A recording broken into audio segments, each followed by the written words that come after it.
Sekarang kira-kira yang pahalanya banyak saat dikerjakan, yang kalau itu didapatkan dosa-dosa banyak dihapuskan. Jadi kalau yang tadi biasa ngapus satu ini langsung begitu dikerjakan, wah 1000 pahala datang, 1000 dosa gugur. Apa saja amalan itu? Kita mulai. Saya tuh suka merenung gitu, bertafakur, lihat-lihat ayat, ya Allah, Nabi Adam kesalahan dikit, keluar dari surga. Ini saya dosa banyak, pengen masuk. Gimana caranya? Maka kita harus mencari amalan yang sekiranya dengan amalan itu akan cepat menggugurkan dosa-dosa kita. Karena yang paling bahaya adalah kita tidak mengerti berapa banyak dosa sudah dikumpulkan. Contoh, ini dosa mata aja di hari ini udah berapa banyak? Saya tanya pada antum, apa fungsi mata? Tuh, sudah salah.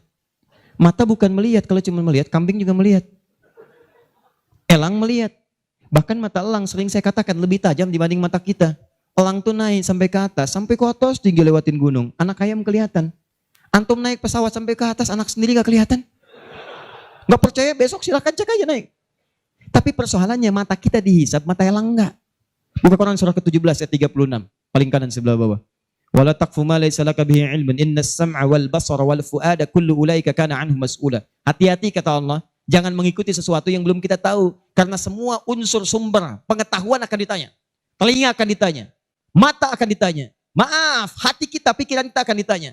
Karena ternyata, maaf, banyak dosa dikumpulkan lewat sumber-sumber informasi ini. Mata kata Allah, laki-laki, Quran surah 24 ayat 30, perempuan ayat 31. Katakan pada laki-laki yang beriman, kullil mu'minina yaghuddu min absarihim. Katakan pada pria-pria beriman, mata kalian hanya boleh dipakai untuk yang baik-baik saja. Yang tidak baik, palingkan. Kalau Allah nggak suka, kata Allah, palingkan. Berarti kalau Anda melihat sesuatu yang tidak disukai Allah, tercatat dosa di situ. Sekarang coba perhatikan. Berapa banyak dalam kehidupan baru bangun dah salah lihat. Astagfirullah. Bangun, lihat handphone. Begitu dibuka, cek status WhatsApp. Begitu yang dilihat siapa? Profil istri orang. Ada muncul gambar iklan, gambar-gambar yang buruk, konten yang tidak bagus. Berapa kali antum melihat status di media sosial dengan gambar-gambar yang tidak baik? Hari ini aja udah berapa kali tuh? Itu baru mata. Itu baru mata. Dan yang paling celaka gambar itu kadang-kadang antum simpan di handphone, dimasukkan ke saku, dibawa sholat. Coba ketika antum sholat tuh, bawa handphone antum, terkumpul berapa banyak yang kotor di situ? Gambar-gambar yang tidak bagus, konten yang buruk dimasukin. Saat yang bersamaan, enak aja antum minta kepada Allah. Rabbighfirli, warhamni, wajiburni, warfani, warzukni. Gimana Allah memberikan rezeki kepada antum, sedangkan antum datang dengan kotoran. Antum mau menghadap orang penting di dunia, datang ke tempatnya sepatu kotor, baju kotor, nginjak karpet rumahnya, sengaja lagi. Apa antum diberi? Kalla. Belum masuk dah disuruh keluar. Antum datang menghadap kepada Allah dengan kotoran melekat di dalam diri, bahkan dimasukin ke sakunya, minta, ya Allah sayangi saya. Bagaimana aku bisa menyayangimu kalau kamu datang dengan maksiat yang berlumur dan tidak kamu keluarkan dari dalam dirimu? Pikiran. Tadi aja tuh sebelum taklim dimulai, berapa kali prasangkanya keliru. Ini ustadznya mana sih ya? Ini panitia bagaimana sih? Sudah datang jam 5 sampai sekarang belum ada ustadznya. Ayo. Itu baru pikiran. Ini terakumulasi itu dari ujung kepala sampai dengan ujung kaki. Lisan. Saya tidak Ustaz, tidak seperti itu. Bagus. Tidak seperti orang itu tuh. Dari tadi begitu aja Ustaz itu sama. Jadi Anda bayangkan semua unsur tubuh kita dari ujung kepala sampai ujung kaki berapa banyak yang berbuat maksiat. Maka terakumulasilah dosa itu. Kadang-kadang lebih banyak daripada amal solehnya. Banyak. Seperti tangan tadi diangkat. Pertanyaan saya, di sini inti bahasan kita. Bagaimana kita menggugurkan dosa-dosa ini? Sementara kita paham waktu kita terbatas, ini akan kita tinggalkan nih. Saya mohon ya tolong jangan banyak mainnya, tolong jangan banyak main. Demi Allah saya katakan, ada banyak yang tampak. Ada yang digulung ombak, sebabnya macam-macam, gak ada ombak pun meninggal juga. Ada yang kena gempa, dipertontonkan di hadapan kita untuk memberikan tanda, hari ini mereka, besok kamu. Hari ini kita antarkan orang lain ke alam kubur, besok Anda akan diantarkan untuk masuk ke penginapan berikutnya. Maka mohon maaf, jangan banyak bercanda di sini. Ada alam setelahnya. Nah persoalannya yang di sini nggak dibawa, ini yang kita bawa nih, cuman 2. Kalau nggak bawa pahala, bawa dosa. Maka sebelum kita pindah ke sini, gugurkan dulu. Karena kalau sudah pindah ke sini, tidak ada kesempatan yang kedua untuk menggugurkan ini yang telah banyak terkumpul saat di dunia. Nah, karena waktu kita terbatas, Kita tidak tahu kapan akan pulang. Mungkin yang merasa sekarang hidup untuk berkepanjangan, tiba-tiba pulang dari sini, mungkin pulang menghadap Allah Subhanahu wa Ta'ala. Pertanyaannya, Ustadz, apakah ada amalan yang sifatnya cepat, singkat, tapi pahalanya begitu banyak melimpah untuk bisa menutup dosa-dosa yang berlumur yang pernah kami kerjakan? Itulah yang akan kita bahas pada malam hari ini. Jadi, ini inti bahasa yang akan kita keluarkan, amalan cerdas dengan pahala melimpah untuk menutup dosa-dosa yang kita kerjakan dalam waktu yang cukup singkat. Paham sampai sini? Nah, ini mukadimah kedua, baru kita masuk pada isinya. Saya coba hapus dulu ya. Biar saya aja, biar pas yang hapusnya. Ya. Nah, ini caranya Mas. Nah, ada. Apa-apa, ini biasa. Kedatangan pertama, datang sendiri, nerangin sendiri, nulis sendiri, ngapus sendiri. Ya. Kadang dibantuin, salah hapus, kita tulis lagi. Luar biasa. Masya Allah. Baik. Amalan itu banyak. Salat, sedekah, infak, dan amal lainnya. Tapi persoalannya, waktu kita terbatas. Begitu mengerjakan, ada yang wafat. Begitu belum mengerjakan, ada juga yang meninggal. Sekarang kira-kira, yang pahalanya banyak saat dikerjakan, yang kalau itu didapatkan, dosa-dosa banyak dihapuskan. Jadi kalau yang tadi biasa ngapus satu ini langsung, begitu dikerjakan, wah 1000 pahala datang, 1000 dosa gugur. Apa saja amalan itu? Kita mulai. 1. Semua amal kebaikan yang kita kerjakan, yang jadi amal saleh, bernilai hasanah, itu dalam fikih disebut dengan sedekah namanya. Ya, saya kasih konsepnya dulu supaya paham. Kullu ma'rufin sedekah. Setiap perbuatan baik itu namanya sedekah. Di nama umumnya sedekah. Salat sedekah, zakat sedekah, infak sedekah. Bahkan bahasa Al-Qur'an disebut juga dengan sedekah. Contoh. Zakat ketika disebutkan dalam Al-Qur'an namanya sedekah. Ya, Quran surah ke-9 ayat 103. Khudh min amwalihim sadaqah. Ambil zakat dari harta mereka, tapi disebutnya dengan sedekah. Ya, dikeluarkan pada 8 golongan, sedekah. Ayat ke-60-nya, innamas sadaqatu lil fuqara. Infak, sedekah. Buka Quran surah kedua, ayat 264, paling kiri sebelah bawah.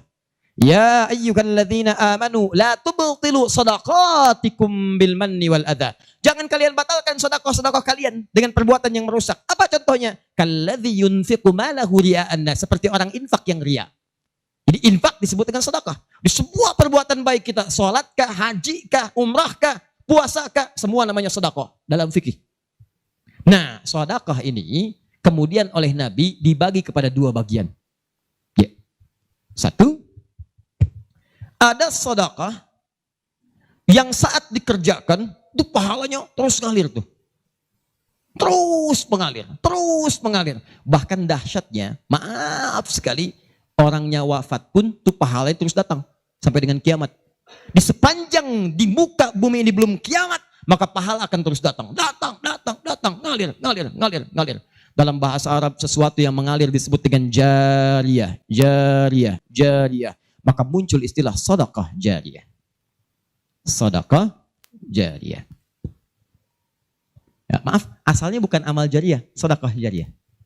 Ya, sedekah jariyah, bukan istilahnya amal jariyah. Sekarang kalau mau nyebut amal jariyah pun dibenarkan. Cuma kalau di Arab, amal jariyah itu begini nih. Ya, kalau di Arab sekarang, antum jalan, tiba-tiba sedang ada perbaikan, ada lubang. Maka sedang diperbaiki ini ada tulisan kasih papan, afwan amal jariyah, amal jariyah. Maaf, ada pekerjaan jalan mengganggu Anda lewat. Di Arab itu amal jariyah itu pekerjaan sedang berlangsung mengganggu orang lewat. Sekarang begitu. Ya. Makanya kalau ada orang naik ke bis bawa kotak gitu kan, mau minta-minta maaf Pak, amal jariyah, betul, ganggu orang lewat. Ya. Benar secara bahasa tapi secara makna ini yang paling tepat. Yang kedua, ada yang sifatnya sedekah thabitah. Yang pahalanya berhenti di situ, tetap selesai seketika. Thabitah. Jadi begitu Anda kerjakan, dapat pahala sampai situ aja. Begitu selesai pekerjaan, selesai pahalanya. Thabitah, tetap selesai di situ. Maka kalau kita ingin cerdas, kata para ulama, semua dosa-dosa kita ingin dihapuskan, ditutup. dihapus, hapus. Maka Anda mesti keluarkan apa saja jenis-jenis sedekah jariyah itu. Supaya ketika selesai kita kerjakan, pahalanya tetap mengalir untuk menutup dosa-dosa kita. Maka kita akan fokus kepada amalan-amalan yang ini, yang saat dikerjakan, pahalanya terus mengalir. Tapi jangan lupa, hati-hati, yang ini pun dibagi dua lagi. Awas, pelan-pelan. Jadi kita sepakati, kita ambil yang ini satu, untuk malam ini. Yang kedua, yang ini pun dibagi dua lagi. Ada amalan sedekah tsabita saat dikerjakan pahalanya datang saat itu. Tapi yang paling menarik, ada nilainya kecil, ada nilainya besar, banyak. Kalau dikerjakan ada yang nilainya cuma 10 aja. Tapi ketika Anda kerjakan yang kedua ini, ada yang 700, ada yang 70.000, ada yang 700.000 sekali dikerjakan. Sekarang kita akan keluarkan amalan apa saja yang saat dikerjakan itu pahalanya melewati batas yang standar ini. Jadi saat dikerjakan bukan 10 poinnya, tapi lebih daripada 10. Amalan apa saja itu pada sedekah tsabita dan amalan apa saja yang jariyah yang kita bisa keluarkan dan menggugurkan dosa-dosa kita. Sepakat sampai sini? Baik. 1. Kita langsung ke poinnya. Untuk yang sedekah tsabita, amalan standar yang tetap. Yang biasa-biasa, contoh, misal, sholat, begitu dikerjakan sekali, dapat 10. Selesai sholatnya, selesai pahalanya. Jelas? Tapi beda ketika antum mengerjakan sholat berjamaah. Ya. Dia tsabita, tapi pahalanya berlipat. Tsabita, tapi pahalanya berlipat. Baik, saya mau tanya pada antum, sholat sendirian 10, sholat berjamaah berapa? 27. Maka kalau Anda ada ajakan berjamaah, sekalipun misalnya di tempat itu tidak ditemukan masjid, sedang di kantor, ada teman misalnya, alih-alih Anda sholat sendirian dan tidak bisa menemukan masjid, kenapa nggak ajak teman Anda untuk berjamaah? Walaupun cuma 2 orang. Beda pahalanya teman-teman sekalian sampai 17. Yang satu 10, yang satu 27. Karena sholat berjamaah itu hadisnya dibagi 2. Ada hadis yang mengajak ke masjid, ada hadis yang masjidnya nggak ada, cuman bisa berjamaah. Sholatul jamaati afdalu bin sholatil fardi bisa bin wa isyrina darajah. Sholat berjamaah lebih utama daripada sendirian. 27 jamaah di sana sifatnya umum. Kalau ada di masjid, usahakan ke masjid. Kalau nggak bisa ke masjid karena alasan syar'i, maka yang penting jamaah. Saya suka bingung nih, ini kan di rumah kamar banyak, tempat luas. Kenapa kok bisa di rumah ada 5 orang? Ini ada istri, ada suami, anaknya 2, asisten rumah tangga 1. Kok bisa ini sholat di kamar yang ini sholat di kamar yang ini sholat di ruangan yang ini? Kenapa di rumah itu nggak kumpul satu tempat berjamaah? Pahalanya 27. 1 kedua 500 tahun.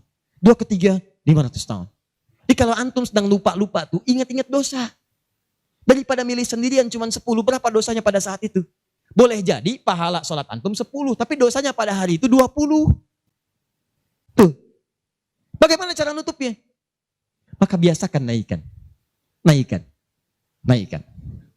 Jamaah. 1, sholat berjamaah. Karena itu panggilan-panggilan sholat dalam Al-Quran seringkali menggunakan bentuk jamaah. Silahkan cek. Panggilan sholat pertama Al-Baqarah ayat ketiga. Alladzina yu'minuna bil ghaib wa yuqimun,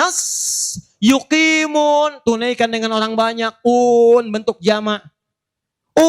Mereka tunaikan dengan orang banyak, kerjakan dengan banyak orang. Makanya kalau bisa berjamaah, kenapa mesti sendirian? Jelas sampai sini? Kalau antum ke masjid itu lebih banyak lagi. Tadi sudah saya jelaskan, datangnya dapat 25, masuk masjidnya, i'tikafnya, macam-macamnya. Makanya kalau sudah ada panggilan jamaah untuk ke masjid dan antum bisa mengerjakannya, demi Allah saya katakan, jangan tinggalkan. Jangan tinggalkan. 1. 2. Saya sebutkan yang banyak saja supaya agak cepat. 2. Membaca dan menghafalkan Al-Quran. Membaca dan menghafalkan Al-Quran. Amalan kelihatannya sederhana, tapi pahalanya begitu berlimpah. Insya Allah. Tahan sebentar. Tadi kalau sholat sendirian, berapa pahalanya? 10 sholat. Baca Quran, bukan sekali baca, 1 hurufnya 10. 1 huruf. Dalilnya At-Tirmidzi nomor hadis 2910. Perhatikan kalimatnya. Man qara'a harfan min kitabillahi falahu asyru hasanat. Siapa yang bisa membaca satu huruf saja dari kitabullah, dia mendapatkan padanannya 10 kebaikan. Nanti saya tuliskan rumusnya nih. Lihat baik-baik, ini enggak sembarangan dia, ini enggak sembarangan. Siapa yang baca satu huruf saja dari Al-Quran, dia akan mendapatkan 10 kebaikan setiap hurufnya. Walam aqul alif lam mim harfun. Saya tidak katakan tulisan alif lam mim itu satu huruf, bukan. Alif lam mim dibaca satu huruf, bukan. Walakin alifun harfun, lamun harfun, mimun harfun. Tapi setiap alifnya 10, lam 10, mim 10, walikuli harfin asyru hasanat. Dan setiap antum bacakan satu hurufnya 10 kebaikan, 10 pahala. Jadi kalau saya bacakan alif lam mim, dapat berapa? Belum tentu. Belum tentu. Lihat sini, saya tunjukkan cara bacanya. Sebagian kita mengira itu kecil, tapi menurut Allah itu luar biasa. Perhatikan baik-baik. Lihat sini. Tahan. 1, 2, 3. Baca. Alif lam mim. Baca lagi, Pak. Bagus. Ada lagi yang bisa dengan tajwidnya yang lebih bagus? Siapa lagi? Boleh, silakan angkat tangan.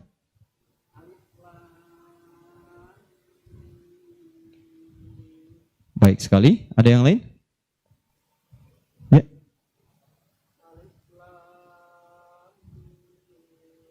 Bagus. Dikit lagi. Ada yang lain? Satu lagi. Masya Allah.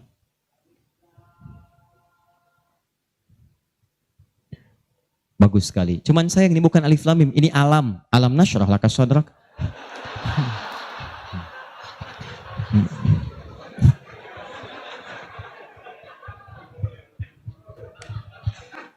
Saya mau katakan, kalau Quran ini seperti tuduhan orientalis dan orang-orang menuduh Quran buatan Nabi Muhammad, padahal dulu tidak ada harakatnya, maka semua kalimat ini yang tertulis begitu akan dibaca sama. Tapi Masya Allah, yang satu alif lam mim, yang satu dibaca alam. Alam nasyrah laka sadrak. Alam tara kaifa fa'ala rabbuka bi ashabil fil. Tapi tiga-tiganya memiliki kesamaan dalam bentuk tulisan. Perhatikan baik-baik. 1, 2, 3. Kata Nabi, lihat. Jangan katakan alif lam mim satu huruf, tapi alifnya 1, lamnya 1, mimnya 1. Walikuli harfin asyru hasanat. Setiap hurufnya 10 kebaikan. Jadi kalau saya bacakan alif lam mim, ada berapa huruf? Kalau hitungan kita biasa, maka kita akan lihat 1, 2, 3. Tapi kalau antum belajar ilmu arud itu diantaranya ilmu salah satu ya, untuk bisa menuliskan apa yang diucapkan, bukan apa yang tertuliskan lewat simbol. Dan itulah teman-teman sekalian menjadi ukuran banyaknya pahala yang kita dapatkan. Tahan. Di ilmu bahasa Arab ada 4 cabang ilmu. 1 nahwu, 2 sharaf, 3 balaghah, 4 arud. Ini yang utama. Arud dibagi ke 16 cabang lagi, namanya bahar. Ada bahar tawil, ada rajaz, ada madid, ya dan seterusnya. Tawilun lahu dunal bukhuri fadailu, fa'ilun mafa'ilun, fa'ilun mafa'ilu. Rajas, mustafilun, mustafilun, mustafilun, mustafilun, mustafilun, mustafilun. Alfiyah itu Ibnu Malik, rumusnya rajas. Kalamuna lafdhun mufidun kastaqim, wasmun mafi'lun thumma harfunil kalim, wahiduhu kalimatun wal qawlu am, wa kalimatun biha kalamun qad yu'am, bil jardi wat tanwini wan nida wa al, mustadin lil ismi tamyizun hasal, bita fa'alti atat wa ya if'alli, wa nunik balanna fi'lun yanjalli. Itu rumusnya rajas. Tapi jangan antum heran, banyak orang mendalami kaidah ini untuk membuat puisi Arab. Lupa kalau ilmu ini bisa digunakan untuk membaca hadis-hadis Nabi. Dalam ilmu arud, jangan antum menghitung apa yang tertulis, tapi hitung bagaimana itu dibaca lewat bunyi yang terdengar. Perhatikan baik-baik. Ini tadi huruf apa? Alif. Maka cara menulisnya begini. Alif. Kata Nabi, alif. Nih. Berapa huruf? Setiap hurufnya 10. Jadi dari sini saja ada 1, 2, 3. Dapat berapa? Belum tentu, karena ini hamzah. Oh. Ha, mim, zal, ta. 1, 2, 3, 4. Jadi dari sini aja ada berapa? Belum tentu, kan ini ha tuh. Ha, un 3. Anda yang suka menghitung, maka akan mendapatkan pahala sesuai hitungan. Anda yang berniat ikhlas karena Allah, maka Anda akan mendapatkan lebih daripada apa yang Anda hitung. Rumus ini ditemukan di Quran surah kedua ayat 261. Paling kiri sebelah atas.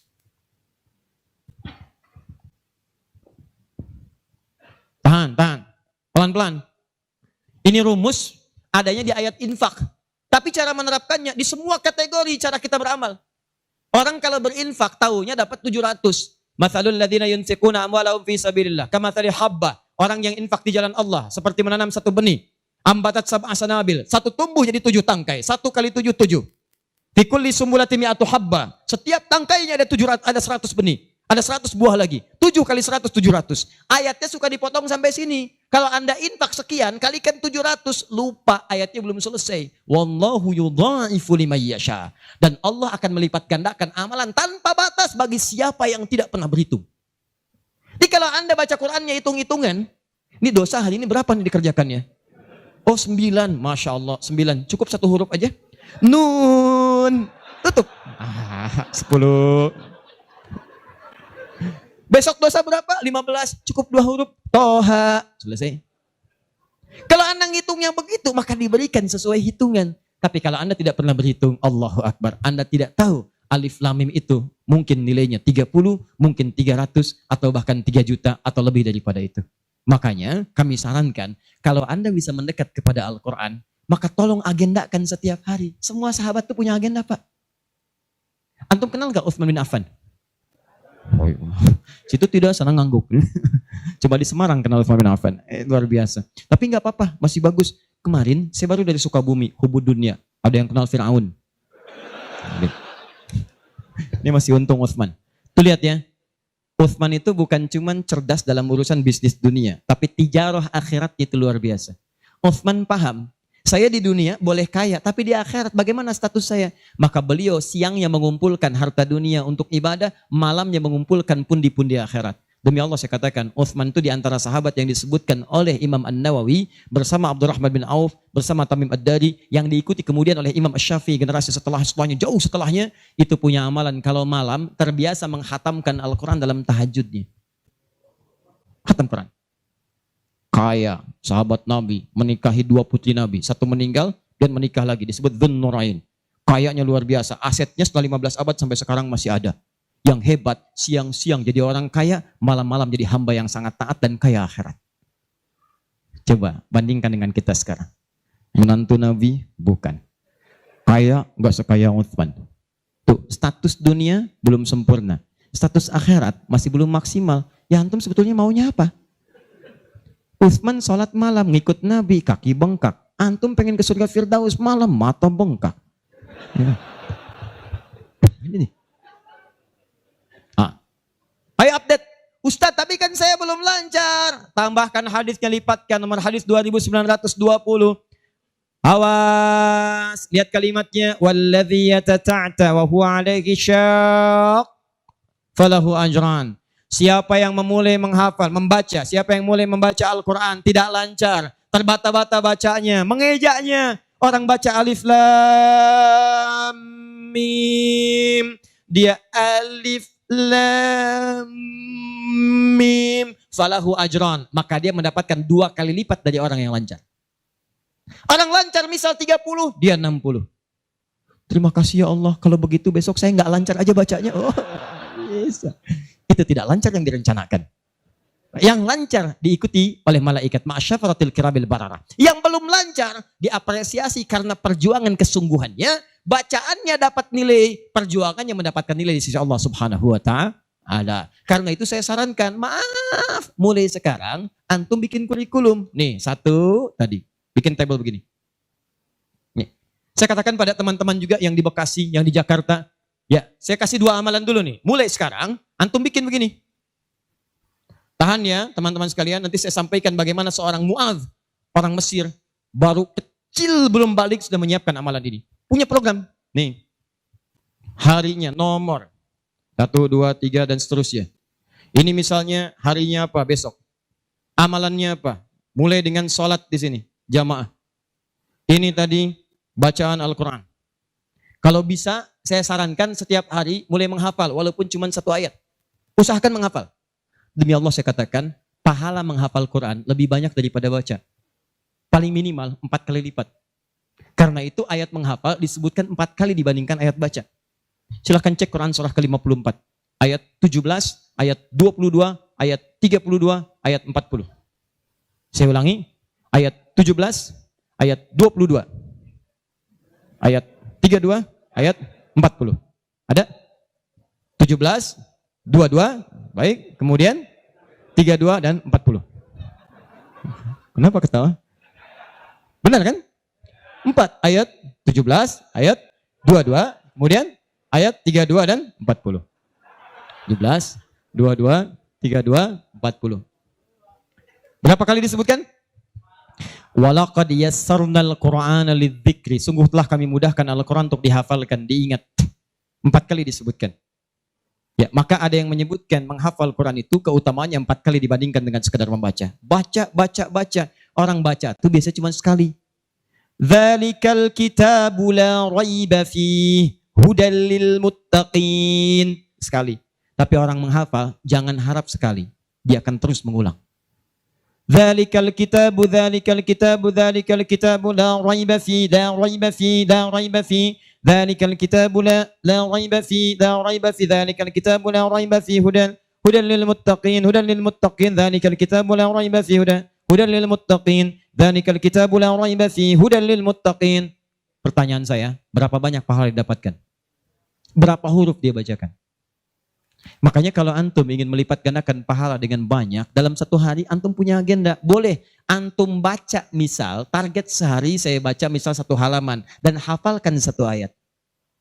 Kalau antum sudah punya kebiasaan begitu, demi Allah saya katakan, Allah akan merubah keadaan hidup Anda jadi lebih nyaman. Tidak cukup dengan amin. Baca, hafal. Wah, Masya Allah. Syukur-syukur begitu sedang sholat berjamaah, minta sujud, terus meninggal gitu kan. Wah, itu paling enak. Mau begitu? Di subuh ya. Itu pun kalau tiba ajalnya. Ya, bacaan Quran lebih lebat lagi. Ya, jadi kalau antum bisa seperti itu, nanti bonusnya banyak. Di alam kubur, jasadnya akan utuh. Dan di akhirat diberikan mahkota. Dan yang ketiga diberikan peluang untuk memberikan syafaat dengan izin Allah dengan Qurannya kepada anggota keluarganya. Ahli Quran itu, kalau dia hafal kemudian Qurannya, benar menghafal Qurannya, maka saat di akhirat akan langsung dimuliakan oleh Allah. Dipakaikan jubah kehormatan dan membimbing, menggandeng bapak ibunya yang saleh, yang beriman, beserta pasangannya dan keturunannya untuk dibawa masuk ke surga. Itu ada di Quran surah ke-35 ayat ke-33, ditafsirkan dengan Quran surah ke-13 ayat 23 sampai 24 dengan awal kalimat yang sama. Jannatu 'adnin yadkhulunaha. Ada para penghafal Quran masuk surga Aden di Quran surah 35 ayat ke-33. Jadi masuknya dari surga Aden menuju tingkat surga yang paling tinggi. Tertingginya apa? Banyak. Nanti ada dengan para nabi. Ada orang yang sesurga dengan para nabi di Quran surah keempat ayat ke-69. Ya. Wa may yuti'illaha wa rasul fa ulaika ma'al ladzina an'ama Allahu 'alaihim minan nabiyyin. Ada orang-orang yang masuk surga, orang taat kepada Allah dan Rasul. Taat sekali. Saat di surganya semua dengan nabi, sesurga bersama semua nabi. Jadi ada beberapa nabi, ada semua nabi. Kalau beberapa nabi namanya anbiya. Makanya di surah Al-Anbiya, surah ke-21 dikisahkan beberapa nabi. Tapi kalau semua nabi itu nabiyin namanya. Dari Nabi Muhammad SAW sampai Nabi Adam, ada semua. Insyaallah. Muhammad SAW bin Abdullah, bin Abdul Muttalib, bin Hashim, bin Abdul Manaf, bin Qusay, bin Murrah, bin Kilab, bin Ka'ab, bin Ghalib, bin Fihir, bin Malik, bin Nadar, bin Kinana, bin Khuzaimah, bin Mudrika, bin Ilyas, bin Nizar, bin Mudar, bin Ma'ad, bin Adnan, bin Adi, bin Adri, bin Muqawwam, bin Nahur, bin Tari, bin Ya'rub, bin Yasub, bin Nabit, bin Ismail AS, bin Ibrahim AS, bin Azara, bin Nahur, bin Abir, bin Kinan, bin Al-Fakhshad, bin Sam, bin Nuh AS, bin Mikhlain, Matusyara, bin Kinan, bin Anbas, bin Tif, bin Adam AS. Kumpul semua. Jauh Nabi Ibrahim ke kanannya dari Sayyidah Sarah, muncul kemudian Ishak, dari Ishak Yakub, dari Yakub turun Yusuf, dari Yusuf terus sampai dengan ke Musa, ke Daud, ke Sulaiman dan seterusnya, muncul sampai ke Nabi Isa. Nabi Isa bapaknya Imran menikah dengan Hannah, samping kirinya kemudian ada Zakaria. Terus itu semua nabi antum bisa lihat. Masya Allah. Akhi, antum di mana? Surga A dengan siapa? Depan saya, Masya Allah, ganteng-ganteng Nabi Yusuf. Dulu teman kita lihat sinetron ganteng-ganteng serigala. Ini Nabi. Oh, kita lihat Nabi Yusuf. Oh. Belakang saya Nabi Ibrahim.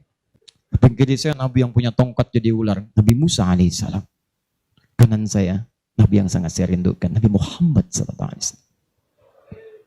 Penghafal Quran. Dia akan masuk, diberikan mahkota. Tafsirnya di At-Tirmidzi nomor hadis 2915. Begitu dia kemudian akan naik, maka Qurannya berkata, Allahumma halli, ya Allah, tolong hiasi dulu tubuhnya. Bedakan dengan yang bukan ahli Quran. Bedakan. Yuhallawna fiha min asawir. Demikian ayat Qur'annya. Maka kemudian dia dihiasi dulu. Ada gelang-gelang emas, ada macam-macam, semua tubuhnya indah. Maka Allah firmankan, apa kata Allah? Begitu dikatakan Allahumma halli, maka kata Allah, pakaikan mahkota kehormatan. Begitu dipakaikan, ya Allah, berikan pula pada fasilitatornya, kedua orang tuanya, sepanjang mereka beriman, maka dipakaikan di atasnya mahkota yang lebih terang daripada sinar masuk mentari yang ke rumah. Ya Allahumma ya Allah, Allahumma halli, ya Allah tambahkan kepada penghafal, bedakan dengan fasilitator. Fayulbasu ilaihi libasul karamah, maka dipakaikan jubah kehormatan. Begitu dipakai jubah itu, kemudian difirmankan, waqar, fa inna akhira qiraatika akhiru manzilatika. Sekarang kamu masuk ke dalam surga dengan bacaan Quran yang biasa kamu bacakan saat di dunia. Akhir tempat tinggalmu, disitulah ditunjukkan pada akhir bacaan Quranmu. Di begitu dia baca Quran, setiap dia baca masuk surga, naik ke tingkat yang paling tinggi. Dan dahsyatnya saat dia akan masuk surga itu, dia akan menggandeng bapak ibunya, istrinya, keturunannya. Buka Quran surah ke-13 ayat 23 sampai 24. Kalimatnya sama awalnya, jannatu addin yadkhulunaha. Ada orang-orang masuk surga Aden, ketika akan masuk, wa man salaha min abaihim, dia gandeng bapak ibunya yang saleh. Wa azwajihim, pasangan-pasangannya, wa dzurriyyatihim, dan keturunan-keturunannya. Allahu akbar. Di dunia ahli Quran itu kemuliaan Qurannya akan merembet pada sekitarannya. Silahkan cek kalau nggak percaya. Anda punya anak hafal Quran 5 tahun, bapak ibunya akan ikutan mulia. Musa yang hafal Quran, bapak ibunya dihajikan. Ahmad Kabil yang hafal Quran, ibunya, perawatnya, gurunya, teman-temannya ikut haji semuanya. Nggak percaya silahkan. Demi Allah saya katakan, Quran turun di 1 bulan, bulannya jadi mulia Ramadan. Quran turun di 1 malam, malamnya jadi mulia Lailatul Qadar. Quran turun di 1 hari, harinya jadi mulia hari Jumat. Quran turun di bawah malaikat Jibril, Jibrilnya jadi mulia, penghulu para malaikat. Quran diturunkan pada Nabi Muhammad, naik status jadi Sayyidul Anbiya wal Mursalin. Quran turun di Mekah, Mekahnya bercahaya. Quran dibawa ke Madinah, Madinah Munawwarah. Demi Allah, Quran tidak pernah singgah dimanapun kecuali orang itu dan tempat sekiranya akan jadi mulia. Kalau di Semarang ini, antum bikin halaqah Quran, di Semarang ada berapa hafid di setiap tempat, demi Allah saya katakan akan terjadi perubahan di tempat itu. Semua akan mulia. Jadi begitu digandeng bapaknya, ibunya, wa azwajihim, pasangannya, wa dzurriyyatihim, anak-anaknya, cucunya masuk. Begitu masuk diparadakan, wal malaikatu yadkhuluna alaihim min kulli bab. Semua malaikat menyambut mereka di depan pintu surga, mengatakan salamun alaikum bima sabartum. Selamat, Anda telah sabar saat di dunia, menyiapkan bekal untuk pulang. Sabar menghafal Quran. Itulah yang disiapkan oleh Muadz. Anak usia 4 tahun, saat saya berada di Mesir, anak ini masih dini, belum balik. Matanya kata orang buta, tapi hatinya begitu bersih. Dia bilang pada ayahnya, ya abati yuridul Quran. Pak, saya pengen jadi ahli Quran. Saya pengen menghafal. Kata bapaknya, tempatnya jauh, 20 kilo. Kamu ini punya keterbatasan, gak apa-apa, saya pengen menghafal. Dia belum cerita kenapa dia mesti menghafal. Begitu bapaknya melihat tekadnya kuat, maka dari motor sederhananya dimodifikasi. Depannya dashboardnya diperbaiki. Supaya bisa menyimpan catatan Quran, lembaran-lembaran mushaf. Jadi begitu berangkat tidak ingin ada waktu yang sia-sia. Di jalan, beliau kemudian di jalan kadang melihat ke bawah. Bacakan Quran, anaknya dengar. Bacakan Quran, anaknya dengar. Begitu sampai di tempat belajar, dia tinggal mendengarkan syekhnya. Perbaiki, baca lagi. Setoran, pulang. Yang paling menarik, setelah berapa lama, anaknya hafal Quran yang tidak melihat diantar hafal Quran, bapak yang mengantar belum hafal. Tapi yang dahsyat, ingat baik-baik. Berlaku hadis Nabi di sini. Siapa yang memfasilitasi pada kebaikan, maka dia mendapat pahala yang sama dengan yang mengerjakan tanpa dikurangi sedikit pun. Itulah hikmahnya dalam ilmu hadis. Kenapa setiap anak ketika meriwayatkan hadis, nama anaknya dihilangkan, nama bapaknya disebutkan. Antum pernah dengar Ibnu Abbas? Nama aslinya Abdullah. Kenapa Abdullahnya dicoret? Disebutkan Abbas bapaknya. Ibnu itu anak laki-laki, Abbas bapaknya, anaknya Abbas. Ibnu Umar, nama aslinya Abdullah. Abdullahnya dicoret, disebutkan bapaknya Umar. Kenapa disebutkan nama orang tua, nama anaknya dihilangkan? Para pakar hadis itu luar biasa untuk menunjukkan bahwa amalan anak ini hasil didikan orang tuanya. Yang begitu diamalkan hadis ini, bukan cuma anaknya, bapaknya pun dapat bagiannya. Abbas itu pengusaha, Abbas itu pedagang, sibuk luar biasa, masih sempat mampir ke majelis Nabi. Cuman nggak selamanya bisa di situ karena ada kesibukan berbisnis. Maka beliau menginvestasikan anak bungsunya namanya Abdullah kecil untuk belajar di majelis Nabi. Boleh saya nggak ikutan, tapi anak saya mesti ikut untuk menyampaikan ke keluarga. Maka disimpan di situ. Anaknya masih muda, kecil, dengar, kadang merangkak, kadang main dan seterusnya. Tapi tahukah Anda, begitu Nabi wafat, anak itu usia 13 tahun. Nabi wafat sudah hafal 2000 hadis. Yang mesti Anda tahu, setiap beliau meriwayatkan hadis, dibuang kalimat Abdullahnya, disebutkan Abbasnya.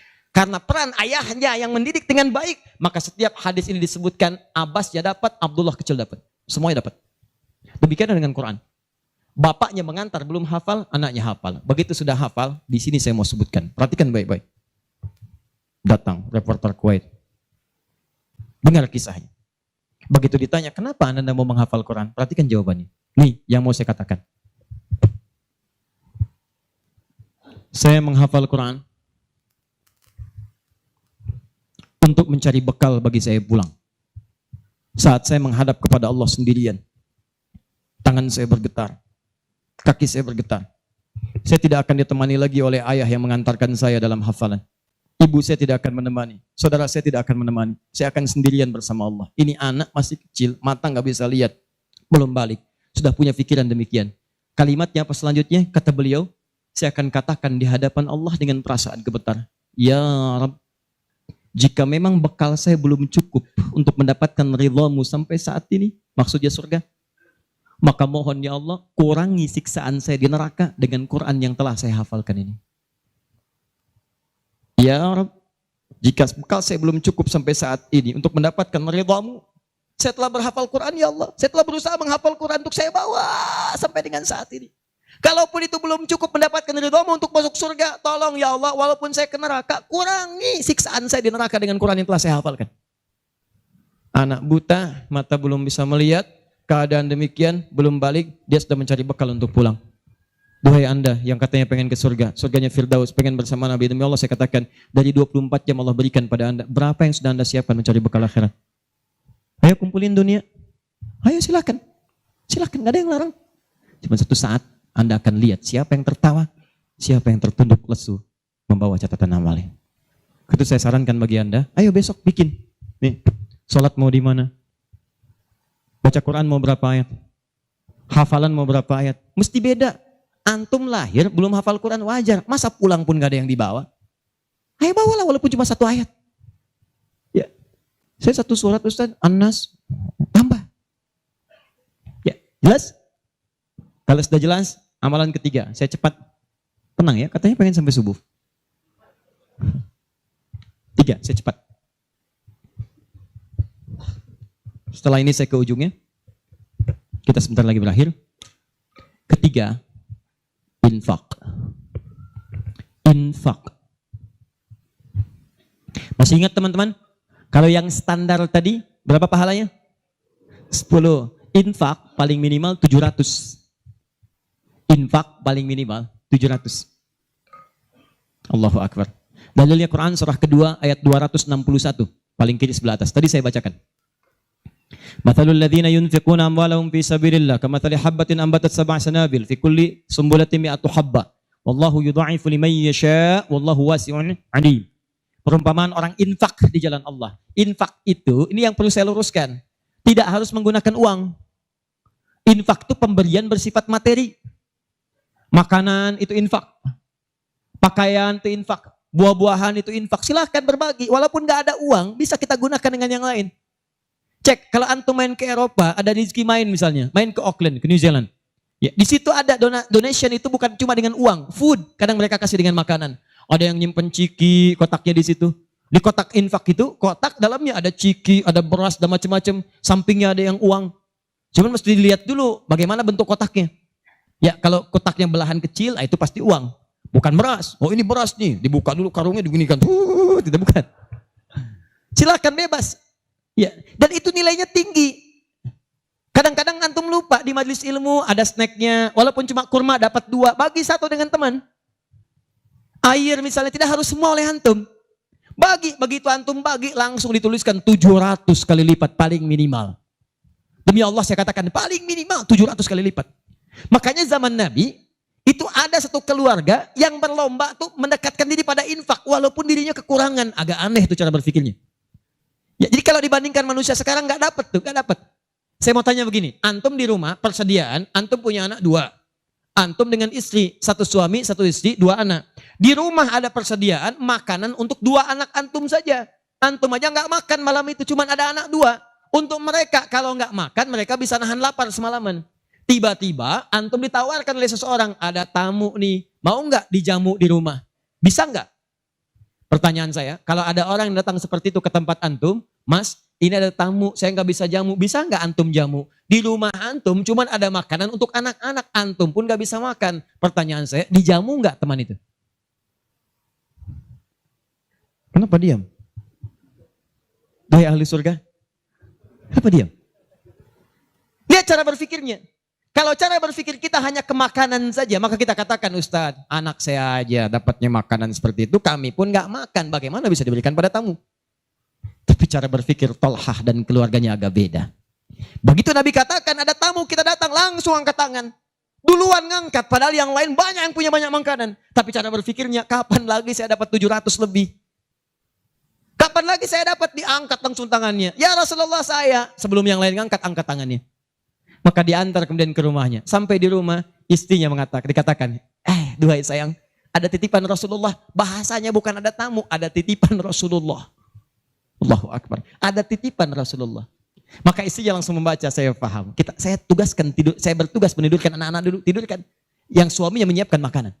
Begitu sudah jadi kata suaminya kepada tamu tadi, Anda silahkan makan di sini, saya temani dulu istri saya. Gak enak rasanya, meninggalkan sendirian. Begitu temannya makan, dia berpura-pura makan di bilik yang lain. Membunyikan bunyi-bunyi seakan-akan makan. Begitu sudah kenyang, tanpa mukaddimah yang lain langsung pamit. Terima kasih sudah menjamu saya, semoga Allah berikan pahala. Pamit malam itu juga. Begitu selesai pamit, subuh-subuhnya datang menghadap pada Rasulullah pagi-pagi. Apa yang terjadi? Turun ayat Quran surah 59 ayat 9 sampai 10 itu. Walladzina tabawwa'ud dar sampai ke kalimat wa yu'thiruna ala anfusihim walau kana bihim khasasah. Tuh cara berpikirnya. Jadi kalau antum melihat peluang seperti ini, enak teman-teman sekalian, banyak sekali. Tidak harus uang, pakaian, makanan, macam-macam. Jadi kalau antum beli buah tuh, antum beli 5, di rumah ada 3 orang, berarti antum mesti sadar Allah titipkan yang 2 lagi untuk peluang infak antum. Bukan untuk antum habiskan semua. Kok bisa orangnya cuma 3, beli mangga 5. Siapa yang menggerakkan antum untuk beli 5 mangga? Orang cuma 3, berarti yang 2 lagi, itu Allah gerakkan untuk mendapatkan pahala. Ada peluang di situ. Lu kepada siapa ya Rasulullah saya berikan? Kepada siapa ya Allah saya infakkan? Ini yang sering keliru. Kata Allah langsung turun. Fi sabilillah. Yang utama itu 5 dulu. 5. Kalau Anda temukan 5 ini, dia peluang infaknya sangat tinggi untuk diberikan. Siapa mereka ini? Ada di Quran surah kedua ayat 215. Paling kanan sebelah bawah. Yas'alunaka madza yunfikun. Mereka bertanya pada Muhammad SAW. Ya, awas, apa yang harus kami infakkan? Pada siapa? Maka turun jawaban, kul ma anfaqtum min khair. Katakan kalau mau infak mesti yang paling bagus. Ini kaidah pertama. Awas, ada peringatan di Al-Baqarah ayat 267. Wala tayammamul khabitha minhu tunfiqun walastum biakhidhihi illa an tughmidu fi. Jangan kamu infakkan pada orang lain yang kamu tidak suka. Melihatnya aja kamu enggak suka, dikasih orang. Antum punya uang 50.000 2, 1, wah masih keras, bagus, luar biasa. Masuk dompet enak dilihat. Yang kedua, wah sudah lecek. Dekil of the kumel. Wah dilihat gak enak. Baunya gak nyaman. Tiba-tiba ada orang lewat. Pak, sedekah Pak. Pertanyaan saya. Maaf, mana yang antum berikan? Yang lecek atau yang bagus? Tuh. Ingat kalau urusan zakat mal, berikan yang bagus. Zakat mal, pilih. Paham? 5 orang ini siapa? 1. Lil walidain, orang tua. Ini orang tua ini gak pernah minta. Jarang sekali. Cuman kita yang mesti paham. Kan sama, antum pun suka ngasih isyarat. Mama. Oh mau makan. Makan. Mama. Boneka. Antum setelah dewasa mesti paham. Kadang-kadang orang tua tuh gak minta. Gak pengen nyusahin anaknya. Padahal orang tua udah susah. Melahirkan susah, mengandung juga susah, merawat susah, menyusui susah.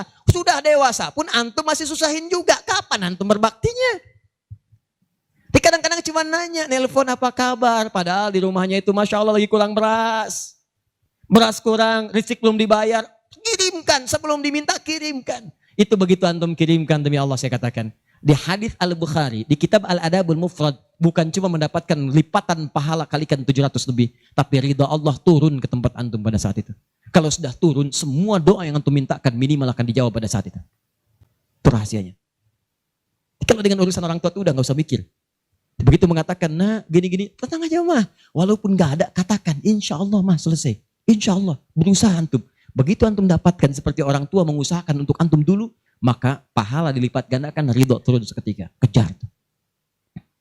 Wal aqrabin, kerabat terdekat. Kerabat dibagi dua. Ada yang tempatnya jauh tapi hubungannya dekat.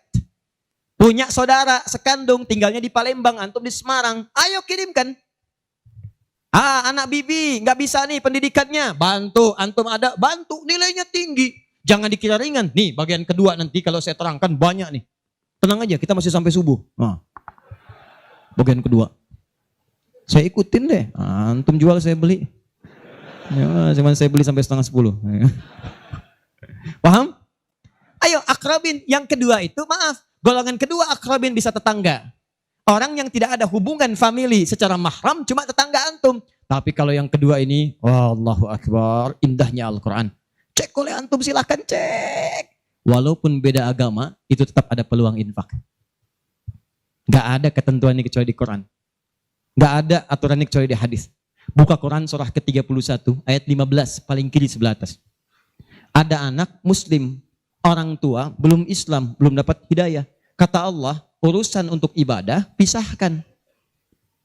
Orang tua jangan paksa, doakan dia, silahkan dakwahi. Tapi urusan dunia, wasahibhuma fid dunya ma'rufa. Wa in jahadaka ala an tusyrika bima laysa laka bihi ilmun fala tuti'huma. Urusan ibadah masing-masing, kalau diajak-ajak enggak usah ditaati, tolak dengan cara yang lembut. Lembut. Tapi kalau urusan dunia, bagi. Antum muslim, orang tua belum Islam, antum punya kelebihan. Uang agak banyak, melimpah, makanan ada, bagi. Kata Allah, jangan lihat kemudian kepercayaannya karena dia belum muslim. Bagi. Indah teman-teman sekalian. Dan itu ada pahalanya. Begitu antum berikan, masuk yang halal. Begitu halal masuk kan haram keluar. Kan cara berpikirnya begitu. Halal masuk, yang haram keluar. Begitu keluar, sekat di hatinya terbuka. Karena yang haram itu saat masuk di hadis Muslim, haram masuk naktah sauda, noda hitam. Noda menutup. Kalau masuk jadi daging dia, antum misal, iyadzubillah bukan antum, ada orang lain konsumsi yang haram. Yang haram masuk ke dalam mulutnya, masuk ke tubuhnya, beredar dengan darah. Jadi daging, masuk ke telinga, Quran surah 6 ayat ke-25. Wa fi adhanihim waqra, di telinganya ada sumbatan. Maka yang haram cepat kedengaran, yang halal susah. Masjid dekat, suaranya dekat, Allahu Akbar, susah. Tapi konser yang macam-macam, yang joget, yang ini, yang itu, nyampe tuh konser di Jakarta, dari Semarang tembus ke sana. Wa ada absarihim ghishawa, masuk ke mata jadi penghalang, nutup. Quran surah kedua ayat ke-7. Gak kelihatan. Orang ke masjid itu bukan gak kelihatan, nampak, cuman gak ada dorongan. Akhi, ayo ke masjid. Ya, alhamdulillah, nanti. Padahal yang besar lewat, kecil lewat. Yang paling aneh itu begini. Kok bisa antum lewat depan masjid padahal bisa lewat jalan lain? Kenapa Allah antarkan sampai lewat depan masjid? Jadi kalau sudah Allah antarkan ke tempat-tempat yang baik, belum ingat Allah juga, antum mesti diantarkan kemana lagi? Tuh. Kok bisa antum lewat dengar adzan, padahal bisa antum lewat jalan lain, gak kedengaran adzan. Kenapa kemudian yang dengar antum? Kok bisa lewat jalan itu kelihatan mata, padahal bisa ada jalan lain. Kok bisa ngelihat? Kalau Allah sudah berkehendak kebaikan, antum masih belum bisa membacanya, mesti ditanya. Itu pasti ada maksiat masuk. Caranya keluarkan. Kalau yang haram masuk, masukkan yang halal. Maka yang haram akan dihancurkan. Hancur. Kemudian muncul yang halalnya. Kalau halal sudah masuk, maka hati itu akan mudah untuk mendekat kepada Allah. Doakan. Demikian tetangga kita. Jangan dikira tetangga antum yang muslim saja. Mungkin kita ada non muslim samping kita. Mungkin ada yang Kristen, ada yang Hindu, yang Buddha. Dalam hubungan keduniaan indah. Silahkan berbagi. Apa antum gak pernah dengar hadis Nabi? Siapa yang masak makanan, baunya sampai ke tetangganya, maka bagilah dia walaupun cuma kuahnya. Tapi maksudnya bukan daging yang antum makan, kuahnya antum bagi. Bukan. Tidak. Maksud hadis itu walaupun cuma masak kuah, bagi juga supaya dia tidak negatif thinking, tidak salah paham. Antum gak ada ayam, adanya singkong, cuman dimasak bumbu opor. Bumbunya opor, tapi dagingnya singkong. Dimasak gak antum bagi, tetangga bilang, oh masak opor enak nih, padahal singkong. Dibagi walaupun cuma kuahnya. Tapi pertanyaan saya, apakah hadis itu mengatakan kalau tetangga anda muslim saja? Tidak. Never. Walaupun dia non muslim, masak. Bagikan sebelum dia menghirup baunya, ketuk pintunya. Begitu diketuk dia keluar. Ada apa Pak? Ini ada makanan, walaupun sedikit mudah-mudahan bisa bermanfaat. Bapak baik sekali, terima kasih. Bukan baik, Allah yang memerintahkan saya untuk berbagi. Dan saat itulah kalimat Allah mengalir di hati yang paling bening, menghunjam ke jiwanya. Masuk jadi hidayah. Masya Allah, besok-besok dia ketuk pintu kan, Assalamualaikum. Udah minta Assalamualaikum tuh. Sebelumnya tidak. Begitu dibuka sambil mengembalikan yang kemarin, ya panci yang kemarin dikembalikan. Pak, ini apakah Allah sudah memerintahkan berbagi lagi hari ini? Oh, lumayan. Nggak ada aturan kalau bukan non muslim jangan bagi. Nggak ada, indah dalam Islam itu. Jadi walaupun Anda kasih ke yang non muslim, pahala dituliskan. Jadi jangan pilih-pilih kalau urusan dunia. Anda masak, ini samping Islam, sampingnya lagi Kristen, sampingnya lagi kemudian muslim, non muslim. Bagi yang muslimnya, yang non muslim tidak. Begitu dia ngelihat kelewatan dipanggil Anda. Pak, kayaknya enak makanannya ya. Memang enak Bu, cuman sayang ibu kafir. Oh, nggak begitu. Nggak ada. Jadi bagi teman-teman, silahkan. Dan pahalanya ada, indah. Cuman di kita tuh, coba lihat aturan antum bang aja deh. Kita fikirnya kumpulin lagi. Bab tumbuhan, sekarang kan lagi musim rambutan ya. Rambutan. Tuh, antum di pekarangan ada rambutan, tumbuh. Pohon rambutan, pekarangan antum. Cuman sayang buahnya ke tetangga antum. Terus ke sini. Maka dalam kaidah fikih disebutkan hakun mushtarak. Ini hak bersama antara antum dengan tetangga. Kenapa? Karena antum keluar rumah kelihatan cuman pohonnya. Dia keluar rumah kelihatan buahnya. Dan yang paling menarik, dia udah lihat buah, daunnya jatuh ke bawah. Dan kadang buah jatuh ke sini, membuat dia kesulitan. Awas, jangan sampai dia cuma ketiban sampahnya saja, antum kedapatan buahnya. Naik ke pohon rambutan, nggak boleh. Apa yang harus antum lakukan? Datangi dia, ketuk rumahnya. Sampaikan, Pak, maaf saya cuma mau ngasih tahu, itu ada pohon rambutan. Iya, saya juga tahu, punya bapak kan? Bukan, itu memang pohon saya. Cuma buahnya merambat ke tempat bapak. Terus, itu hak kita bersama. Bapak nggak usah minta. Begitu inginkan, ambil aja. Silahkan dapatkan. Aturan dari mana itu? Ini Rasul saya yang mengajari. Nabi Muhammad SAW. Bapak keluar, lihat buahnya. Saya keluar cuma lihat pohonnya. Kalau bapak pengen, ambil aja. Wah, hebatnya Islam. Terima kasih Pak. Insya Allah. Udah insya Allah tuh. Nanti saya ambil. Udah, pergi tuh. Ambilin. Dan kita senang lihat ya. Begitu diambil, pahala. Setiap satu buah, 700 pahala. Setiap satu buah, 700.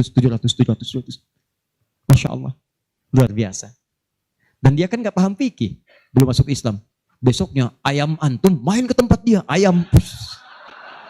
Dia kira hukum ayam sama dengan rambutan. Oh. Nabinya umat Islam baik banget. Kemarin ngirim rambutan, sekarang ayam. Pokoknya mungkin ayam itu akan menggendong antum ke surga. Ya? Infak tuh. Nah, pertanyaan saya, antum punya agenda berapa untuk infak tuh? Coba lihat, kadang-kadang kan ada anak yatim samping. Gak usah terpikir banyak uang, pakaian. Buka tuh pakaian antum. Masuk ke kamar, buka. Begitu dibuka, berapa banyak koleksi pakaian antum? Coba cuma pesen satu aja. Mohon maaf ya, maaf sekali. Jangan sampai ada pakaian, walaupun sehelai itu, yang belum pernah dipakai ibadah. Usahakan setiap yang kita gunakan jadi saksi di akhirat bahwa dia pernah dipakai ibadah. Karena semua akan bicara. Tuh lihat kaos, bagian dalam, celana, bagian luar, cek lagi semua. Dan kalau sudah itu antum pakai, ada yang lain gak kepake, bukan gak kepake. Boleh jadi itu dititipkan oleh Allah kepada antum untuk menjadi pahala antum dengan itu. Sebab mudah bagi Allah menitipkan pada yang lain. Kenapa dipilih antum supaya dapat bagian pahalanya? Jelas? Terakhir, amalan keempat, bagian pertama. Salah sendiri pengen sampai subuh. 4. Terakhir, bagian pertama. Majlis ilmu. Majlis ilmu. Masih ingat satu apa?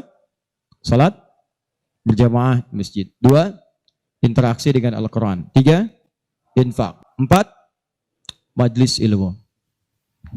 Teman-teman, majlis ilmu itu keutamaannya banyak. Saya beri gambaran ya, maaf sekali. 1. Majlis ilmu itu, kalau antum benar memilih majlis ilmunya, maka status yang diberikan oleh Allah pertama kali, begitu antum berangkat dari rumah, sampai dengan ke majlisnya, statusnya akan naik dari manusia biasa menjadi mujahid fi sabilillah. Itu langsung sama dengan orang yang berjuang ke medan perang. Ada majlis ilmu nih, antum datangi, begitu antum datang, itu sama dengan orang berjuang ke medan perang. Statusnya jihad. Kalau meninggal antum di pertengahan, walaupun belum sampai ke situ, maka statusnya langsung syahid, pahala syahid. Pahalanya syahid. Majelis ilmu. Satu, berpeluang mendapatkan pahala senilai jihad. Kedua, kalau wafat bisa syahid. Dalilnya Quran surah ke-9 ayat 122. Paling kiri sebelah bawah di mushaf.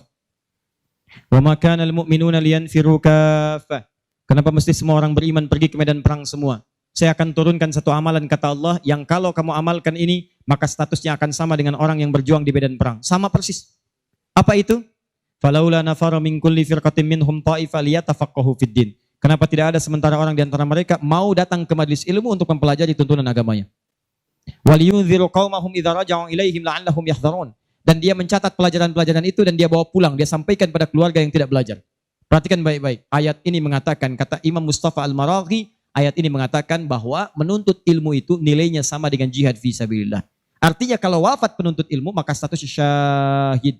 Kalau syahid maka dosa berpeluang digugurkan, amalan naik. Itu seketika pahala bisa datang dan surga.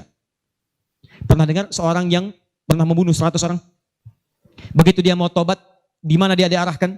Kata ulama pada saat itu, pergi kamu ke majlis sana. Ke majlis ilmu. Disuruh ke majlis ilmu. Begitu dia berangkat di pertengahan jalannya, berangkat, meninggal di tengah jalan. Meninggal. Statusnya dalam keadaan di tengah jalan ke majlis ilmu, dia bertobat kepada Allah, diterima tobatnya. Saat berangkat itu meninggal di tengah-tengah. Ada pahalanya. Apa yang terjadi? Surga. Surga, diampuni dosa, naik ke surga. Di sini turun kemuliaan yang ketiga. Disebutkan di hadis Nabi, riwayat Ibnu Majah, nomor hadis 233. Ibnu Majah, nomor hadis 233. Rawinya sahabat Abu Darda. Man salaka tariqan yaltamisu fihi ilma, sahalallahu lahu tariqan ilal jannah. Siapa yang menyiapkan dirinya melangkah menuju majlis ilmu, maka setiap langkahnya akan langsung dituliskan oleh Allah yang meringankan nanti langkahnya ke surga. Di setiap langkah itu dihitung. Pahalanya bukan pahala biasa, ringan ke surga, ringan ke surga, ringan ke surga. Itu pahala syahid tadi. Ya, Qurannya ada di Quran surah keempat ayat 100, paling kiri sebelah bawah. An-Nisa ayat 100, Quran surah 4 ayat 100. Di ujung ayat, wa may yakhruj min baitihi muhajiran ila Allahi war rasuli thumma yudrikul maut faqad waqa'a ajruhu 'ala Allah. Siapa yang berniat merubah dirinya, ingin lebih dekat dengan Allah dan Rasulnya, kemudian dia merubah diri. Bagaimana cara merubahnya? Ulama sepakat. Pertama, datang ke majelis ilmu. Supaya punya ilmu untuk merubah diri. Jangan langsung kerjakan amalan, tapi belum tahu ilmu. Ilmu qabla al-amal. Antum beramal tanpa ilmu, celaka amalannya. Saya ingin berubah. Kemarin saya nggak pernah sholat. Saya pengen jadi hamba yang taat. Ya Allah, saya tobat. Besok saya akan sholat subuh 3 rakaat. Bisa. 2 ya 2. Paham ya? Jadi ini gambarannya. Kemudian pahala yang ketiga. Cepat. Setiap dia sudah sampai ke majelis ilmu, disebutkan oleh sahabat Ibnu Abbas radhiyallahu taala anhuma, dinukil oleh Syekh Muhammad Hashim bin Asy'ari di kitabnya Adabul Alim wal Muta'allim, bab yang pertama, paragraf yang kedua, paling kanan di pertengahan. Orang yang sudah masuk ke majelis ilmu maka pahalanya langsung dituliskan 700 kali lipat. Tanpa henti, naik terus diangkat. Dan itu berlangsung sampai diamalkan. Jadi kalau ada seorang hamba, cuman dia beramal tanpa ilmu. Dengan seorang hamba beramal dengan ilmu, beda pahalanya 700. Misal, antum masuk ke majelis ilmu nih, dapat 700. Diajarkan tentang sholat, bab sholat diajarkan. Kalau anda mengangkat tangan setelah menghadap kiblat, hadisnya, misal disebutkan di hadis riwayat Abu Dawud, nomor hadis 857. Di Al-Bukhari disebutkan, anda saya angkat tanganmu, misal sejajar dengan bahu. Ucapkan Allahu Akbar. Saat diucapkan rasakan, buang urusan semua dunia ke belakang. Buang, jangan bawa dunia. Hanya Allah yang paling akbar. Begitu antum tahu dalilnya seperti itu, caranya bagaimana, itu langsung dituliskan. Baru takbir sudah mendapatkan 700 kali lipat.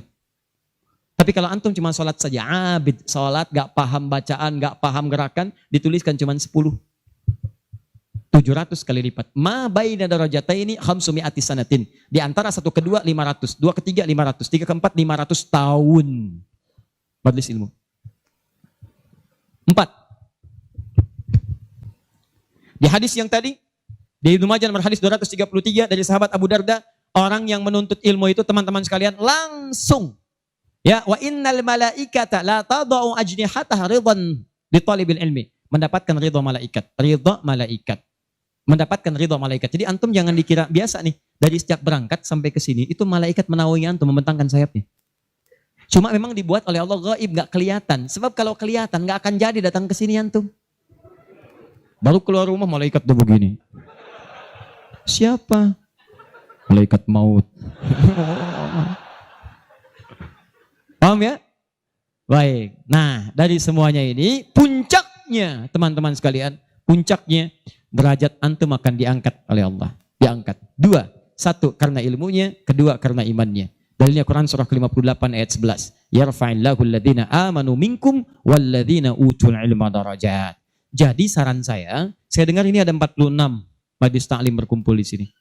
Ini anugerah. Tidak mudah mendapatkan itu. Tidak mudah. Di saran saya, setiap ada majelis ilmu, ayo datangi. Bagi waktu, masa dalam sepekan gak ada untuk akhirat. Dunia aja kejar dunia. Kenapa gak nyari akhirat? Gak banyak kok. Sabtu, kalau gak Sabtu, Ahad susun. Nih taklim siapa? Ustadz Fulan, Syekh Fulan, Habib Fulan. Cari di mana tempatnya. Tapi ukurannya 3 kata Al-Quran. Cuma 3 ini. Kalau gak ada yang 3, maka 5 kemuliaan ini tidak akan didapatkan. Apa yang 3 itu? 1, sifatnya majlis ilmu itu majlis yang memahamkan antum dalam urusan agama. Bukan menjauhkan Anda dalam urusan agama. Dalilnya Quran surah ke-9 tadi ayat 122. Liyatafaqahu fiddin, membuat mereka paham tentang agama. Jadi kalau ada majlis yang hanya membuat tertawa, tidak ada isinya, bahkan menjauhkan antum dari Allah, ngolok-ngolok ayat Al-Quran, ngolok-ngolok hadis dan sebagainya, maka yang seperti itu bukan majlis yang dimaksudkan lewat ayat tadi. Jelas? Ya. 2. Syaratnya kata Allah, kalau antum ingin masuk majlis, statusnya disyahid, maka antum mesti berniat dengan benar saat masuk ke majlis ilmu untuk memahami itu dengan mencatatnya dan memahaminya. Di begitu antum paham, catat, bawa catatan itu untuk kembali sampaikan kepada orang-orang yang tidak belajar. Itu sekarang lebih mudah, share di media sosial. Antum sekarang dapat 1 hadis, share. Begitu di-share ada daripada share yang tidak jelas. Bikin status. Semarang mendung aja bikin status. Hari ini Semarang mendung, emang kenapa? Apa dengan status antum akan berubah jadi cerah? Tidak ada. Sudah. Bikin yang bagus. Hadis kirimkan. Hadis Nabi SAW. Keutamaan bagi seorang pekerja. Keluarkan. Begitu antum share ke teman-teman antum pengusaha, mereka semangat semua. Semangat.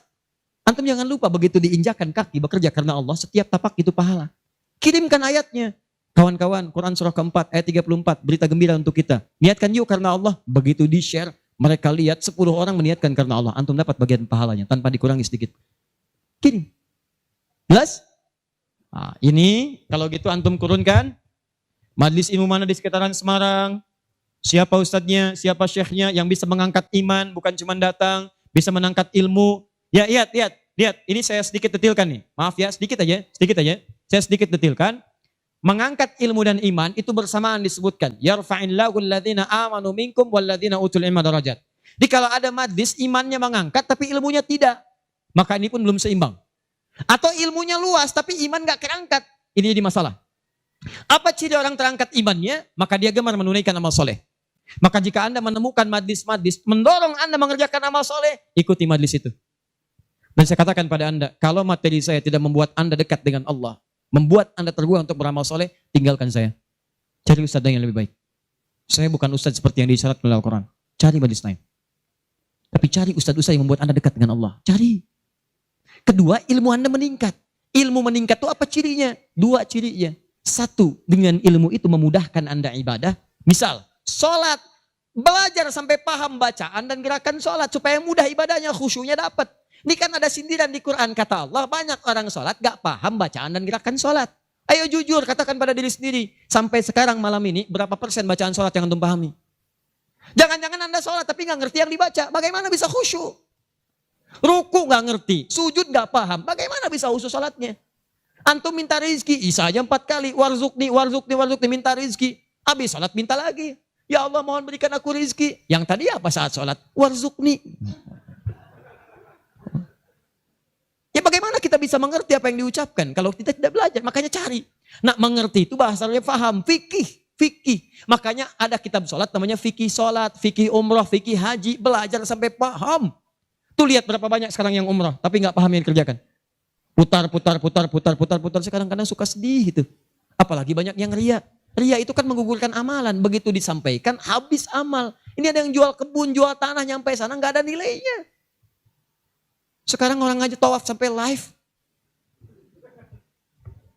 Subhanallah, alhamdulillah. Kelihatan di sana, kelihatan. Pindah kiri, la ilaha illallah akbar. Tuh, kenapa nggak dipahami? Dan tawaf itu indah. Kalau antum benar tawafnya, dijanjikan oleh Allah doa apapun seketika dikabulkan.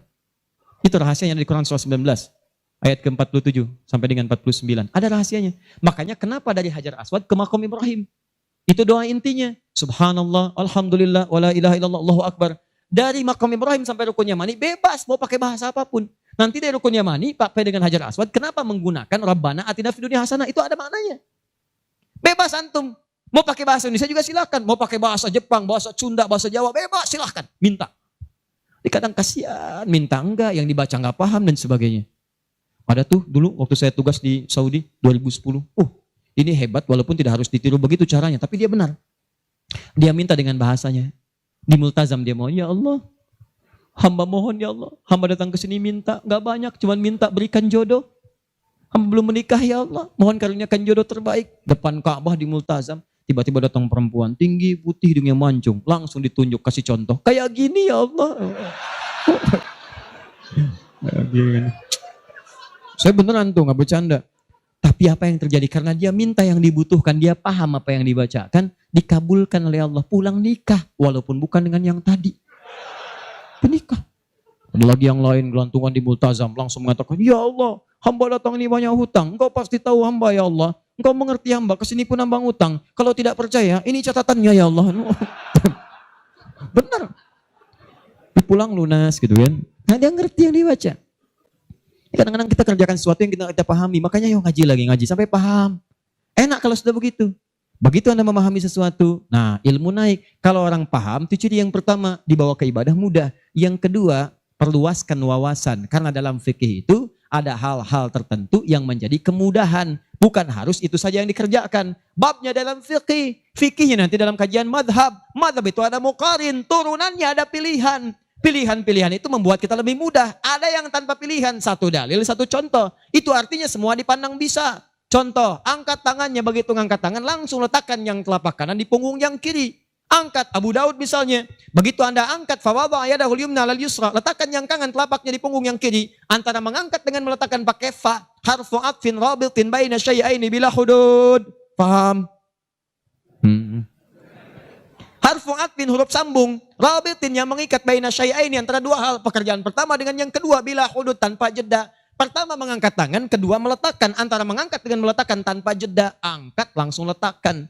Letakkan yang telapak kanan di punggung yang kiri, letakkan, selesai. Ini satu dalil, satu contoh.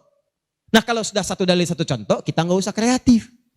Misal, tapi saya tidak bermaksud menyalahkan ya. Kalau ada, silahkan dapatkan dalilnya, sampaikan dan saya pelajari. Angkat misalnya, letakkan langsung. Gak enak Ustaz. Masa kiri duluan? Kanan kan bagus, kiri kan kurang bagus. Kenapa nggak kanan dulu baru kemudian masuk kiri? Jadi angkat Allah, masuk kanan, kiri, baru begini. Kadang-kadang kaki naik dikit. Ya, angkat. Nah ini, yang seperti ini kalau saya prinsipnya, kalau belum menemukan dalilnya, maka cukupkan pada itu saja. Makanya cuma satu dalilnya. Silahkan cek. Di kitab hadis palsu pun, saking palsunya tidak akan ditemukan. Dan kabar gembira, pemalsu hadis pun tidak tertarik memasukkan hadis ini saking jelasnya. Jelas. Silahkan cari. Saya pernah lihat di koleksi kitab hadis, ada 1235 kitab hadis. Cari gak ketemu. Saking jelasnya gitu kan. Ya ini satu. Tapi kalau ada pilihan, itu artinya, maaf, umat itu dipandang tidak semua bisa mengerjakan satu yang sama. Maka silahkan pilih yang memudahkan antum. Misal dalam sujud, ini antum mau sujud nih, dari inti dalam sami Allah liman hamidah, akan sujud. Kan cuma dua caranya, kalau tidak dengan lutut, dengan telapak tangan. Ayo, yang pakai lutut siapa? Mau sujud pakai lutut dulu. Yang pakai telapak tangan? Yang nggak pakai lutut, nggak pakai telapak tangan, angkat tangan ayo. Nah ini dia. Ini saya serius nih, di Bekasi pernah kejadian suami istri nggak tegur sapa semalaman gara-gara persoalan ini. Suami pulang dari kantor macet nyampe rumah lewat isya, yang ke masjid sholat di rumah, begitu sholat yang turun lutut duluan. Istri melihat, begitu selesai tanpa muqaddimah, istri langsung berkata, papa sholatnya tidak sesuai sunnah. Kenapa mah? Harusnya telapak tangan duluan, bukan lutut. Papa menjawab, mama yang nggak tahu hadis. Padahal dua-duanya nggak tahu hadisnya. Satu ngaji di guru A, dua guru B. Besoknya datang. Begitu datang, saya cuma senyum, Pak Ibu tahu nggak? Itu kan ada di kitab yang sama. Di Sunan Abu Daud. Yang pakai lutut, nomor hadis 838, paling kanan sebelah bawah. Riwayat dari sahabat Wa'il bin Hujur. Yang pakai telapak tangan, sebelah kiri paling atas, nomor hadis 840 sampai 841. Riwayat sahabat Abu Hurairah. Oh, gak pakai oh. Baca. Begitu dibaca, idza sajadta fala tasjud kama yabrukul ibil falyadha rukbatai qabla yadai. Jika kamu ingin sujud jangan duduk seperti duduknya unta. Kalimatnya ibil, ya, unta masih umum. Maka letakkan lututmu sebelum telapak tanganmu. Maka yang kedua Abu Hurairah, hadisnya berbunyi kurang lebih bima makna idza sajadta fala tasjud kama yabrukul ba'ir, unta tunggangan yang sudah ada beban. Falyadha yadaika qabla rukbatai. Maka letakkan telapak tanganmu sebelum lututmu. Bu, Pak, ini Wa'il lebih duluan masuk Islam dibandingkan dengan Abu Hurairah. Saat itu awal-awal Nabi masih kuat, kelihatan ikut perang Badar, perang Uhud, macam-macam. Begitu Nabi sujud, lutut duluan. Begitu nanti Abu Hurairah masuk Islam, itu 3 tahun sebelum Nabi wafat, 7 Hijriah. 3 tahun sebelum wafat, usianya kurang lebih 60 tahun. Beliau sudah punya persoalan. Saya mau tanya pada Bapak Ibu, kalau ada orang sudah sepuh, persoalan pertama dia apanya? Lututnya.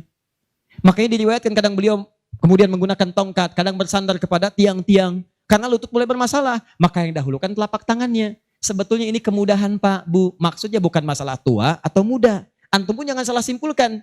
Jadi kalau ada teman antum masih muda misalnya, tiba-tiba turun telapak tangan duluan. Tua. Bukan. Bukan begitu cara memahaminya. Ya, bukan. Maksudnya apa? Ini kemudahan. Karena yang punya masalah di lutut bukan cuma orang tua. Antum atlet, ada masalah. Antum jalan, lutut keseleo. Gak bisa. Gunakan telapak tangan. Antum pengen dengan lutut, gunakan boleh. Telapak tangan sah, lutut boleh. Yang salah itu yang kepala duluan. Belum apa-apa udah rame. Yang kunut, ini hadisnya. Yang tidak kunut, ini hadisnya. Tinggal pilih aja. Kunut tuh karena begini, ini riwayatnya begini. Yang tidak kunut begini pilihannya. Yang milih kunut siapa? Oh, Imam Asy-Syafi'i, Imam Malik. Yang tidak milih kunut siapa? Imam Abu Hanifah. Yang tengah-tengah ngambil lazilah siapa? Imam Ahmad bin Hanbal. Antum tinggal ngikuti aja. Pilih mau yang mana. Yang salah yang tidak sholat subuh. Itu. Yang bismillah jahar, ada dalilnya, dipilih oleh Imam Syafi'i. Yang sir silent, ada, dipilih oleh Imam Ahmad. Yang tidak pakai bismillah, ada, dipilih Abu Hanifah, termasuk Imam Malik. Yang rakaat pertamanya jahar, selanjutnya tidak ada, dipilih oleh Abu Hurairah, tercantum dalam Al-Bukhari. 70 hadis, 4 kali cara, ada, semua Nabi mengerjakan. Nabi mengerjakan semua, antum tinggal pilih. Karena nggak bisa mengerjakan semua-muanya. Nggak bisa Ustaz, saya orang Semarang, sunnah banget, bukan cuma sunnah. Besok subuh saya imamin 4 cara bismillahnya. Oh. Lebih soleh daripada Nabi. Bismillahirrahmanirrahim. Bismillahirrahmanirrahim.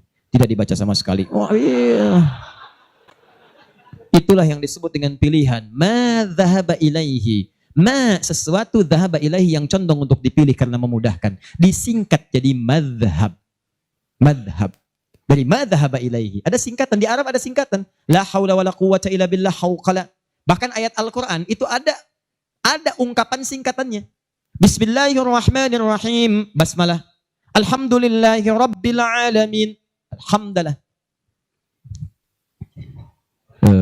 Sudah 9:30. Saya kira teman-teman karena waktunya terus beranjak, saya cukupkan mungkin kita sama-sama tutup dengan mengucapkan hamdalah. Hamdalah. Tidak. Alhamdulillahi rabbil alamin. Enggak, itu contoh tadi, bukan belum selesai kita. Contoh.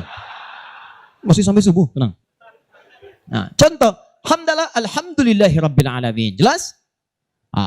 Inilah diantara amalan yang bisa menguat. Kalau sudah begitu ilmunya luas, wawasan luas, tidak akan ada pertikaian dan sebagainya. Yang ada dalilnya, itu yang kita pedomani. Yang tidak ada, kita pelajari. Kata Nabi, kamu tidak diutus untuk memaksa orang. Ingatkan, kalau mau ingat, alhamdulillah. Kalau tidak, jangan jadi musuh. Jangan sampai perbedaan antum menghambat antum untuk minum teh bersama. Begitu Ferguson. Akhir. Sepakat ya? Sepakat. Sudah bukan zamannya ribut sana sini. Sudah silahkan aja ya. Sepanjang ada dalilnya itu kita kerjakan. Yang penting ngaji dengan baik. Terakhir, saya tutup betulan ini. Ya betulan. Terakhir, kita nggak ngerjain amalnya, tapi dapat transferan pahalanya. Kita tidak mengerjakan amalnya, tapi pahalanya dapat. Apa di antara amalan itu? Nah, ini yang kedua yang mau saya sampaikan. Ada 3 peluang amalan. Saya sampaikan dengan cepat. 1, share pengetahuan. Sharing, bagi. Itu yang diisyaratkan Quran surah ke-9 ayat 122 dengan Quran surah ke-58 ayat ke-11. Luaskan. Ya ayyuhalladzina amanu idza qila lakum tafassahu fil masajid. Ya fil majalis fafsahu yafsahillahu lakum. Hai orang-orang beriman, jika dikatakan padamu luaskan majlis, luaskan. Maksud di situ luaskan ada dua. Satu, luaskan tempat. Jadi kalau ada orang berdesak-desakan, antum masih ada space, jangan ditutup-tutup, buka, luaskan. Yang kedua, maksudnya luaskan itu diperluas infonya. Sampaikan. Mungkin antum nggak bisa datang, tapi ketika antum sampaikan infonya, Allah dari informasi antum ada 10 orang datang. Antum dapat pahala dari 10 orang itu tanpa dikurangi sedikit pun. Bagaimana Ustadz kalau kita nge-share aja tapi nggak usah datang, semua nge-share gitu kan, dikosongnya. Tidak, itu prinsip pertama. Luaskan kebaikan. Dua,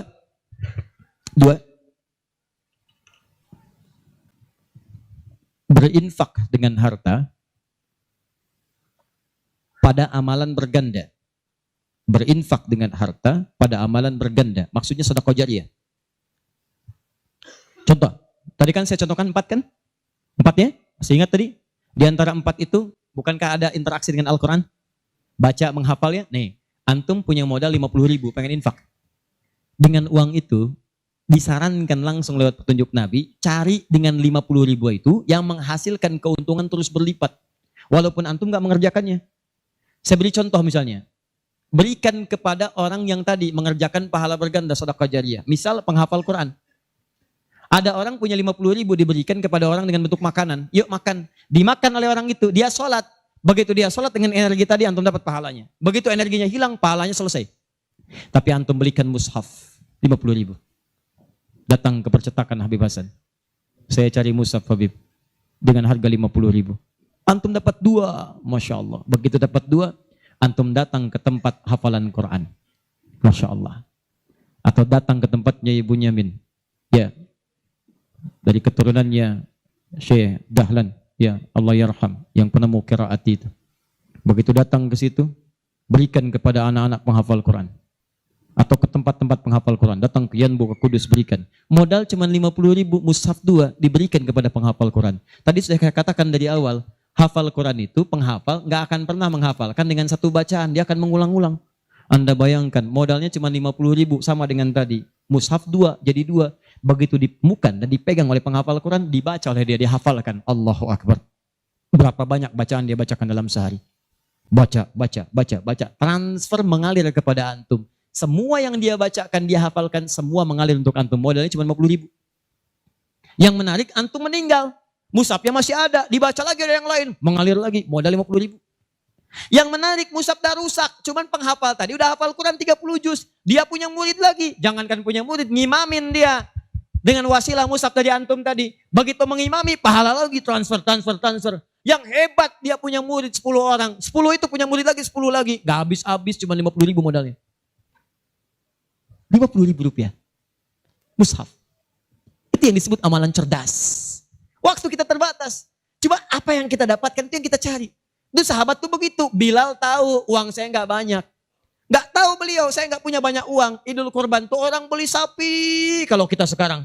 Mereka beli kambing. Ada yang beli unta. Oh, Bilal nggak kebeli. Tapi saya pengen intinya satu. Pengen menyampaikan sedekah karena Allah. Yang lain membeli kambing, beliau beli ayam. Bukan kurban dengan ayam. Tapi intinya bagaimana berusaha menabung untuk mendapatkan sesuatu bersedekah karena Allah di hari itu. Dan nilainya itu luar biasa, dipuji oleh Nabi SAW. Termasuk Ibnu Abbas dibiasakan demikian, dipuji oleh Nabi. Makanya mulai teman-teman sekalian. Dan penghafal Quran gak akan pilih-pilih. Mushaf siapa tuh? Ini wakafnya Pak Haji Yunus, udah banyak pahalanya, 1 huruf aja. Oh gitu ya? Iya. Qaf, Da'am. Gak ada baca. Paham ya? Nah itu teman-teman sekalian. Dan yang terakhir, ini yang lebih hebat lagi. Ini pahalanya langsung surga. Surga. Masya Allah. Sepanjang antum beriman, beramal saleh dan meninggalkan maksiat. Apa diantaranya? Memfasilitasi orang lain. Yang sekiranya menghasilkan dengan ibadah itu pahala surga. Haji, umrah. Kalau wafat dia dalam penunaian itu dengan benar. Maka al-hajjul mabrur. Laisa lahul jaza illal jannah. Haji mabrur tidak ada pahala yang setimpal kecuali surga. Antum sudah luas, semua sudah haji dan sebagainya. Tiba-tiba lihat orang ibadahnya bagus, belum ada kesampaian, tiba-tiba antum fasilitasi. Dia haji mabrur dapat surga, antum dapat bagiannya tanpa dikurangi sedikit pun. Dan berita baiknya, haji pun disandingkan di Quran dengan umrah. Dalilnya Quran surah kedua ayat 196. Wa atimmul hajja wal umrata lillah. Makanya kalau ada yang mau haji, mau umrah, saya sarankan tolong hilangkan semua hal, jauhkan yang bisa merusak amalan, sayang. Ria tuh buang-buang, habis antum. Kasihan. Udah disiapkan surga, antum kemudian tukar lagi dengan keburukan. Ya, itu yang disayangkan. Udah jauhkan ria, sum'ah, macam-macam. Fokus, antum tuh mau ibadah, fokus. Termasuk dari rumah. Tidak salah kalau antum ingin kumpulkan orang, ingin nyampaikan permohonan maaf, minta doa, itu nggak salah. Cuma jaga sesuatu yang bisa merusak amalan. Ya, antum kumpulkan warga komplek untuk ngasih tahu, mohon maaf besok saya akan berangkat umrah. Mohon maafkan saya banyak dosa supaya saya tenang di sana beribadah. Dan tolong mohon doakan supaya kami diterima umrahnya. Ini umrah pertama kami. Mungkin juga yang pertama di komplek ini ya, warga belum pada umrah, Pak RT belum, RW belum. Insya Allah di sana kami doakan supaya bisa umrah. Habis tuh amalan. Jelas ya? Baik. 1. Angkat tangannya. Yang hafal 30 juz. Yang hafal 30 juz. 20 juz. 15 juz. Berapa juz? Wah, itu saya kenal itu. Ah, berapa juz? 26. Ah, boleh sini. Oh, wajahnya mirip Kamil. Sini, sayang. Sini. Ah, bismillah. Tayyib. Namanya siapa? Hafid. Hafid. Baik, Hafid. Ayah masih ada? Masih. Ada ibu? Masih. Masih adik? Masih. Ada berapa? 1. 1. Ibu ada berapa? 1. 1. Kan di hadis ada 3. Ibumu, ibumu, ibumu. Terus ayahmu. Jadi ibumu berapa? Wah ya, bukan gitu cara bacanya. Dia ada anak sekolah pulang dari pesantren, bapaknya ngetes, belajar hadis apa? Berbuat baik pada orang tua. Di situ disebutkan berapa kali? Ibumu. 2, ibumu. 3, ibumu. 4, ayahmu. Ibu ada berapa? 3. Ayah berapa? 1. Nah, sampaikan itu pada ibu di dapur. Wah. Begitu ya Pak, datang ke dapur, ibunya lagi motong terong. Oh. Begitu mau datang disampaikan, tiba-tiba ada sesuatu yang terjadi. Apa itu? Nanti lain kesempatan saya kisahkan. Hafid, 26 juz. Hafal berapa juz?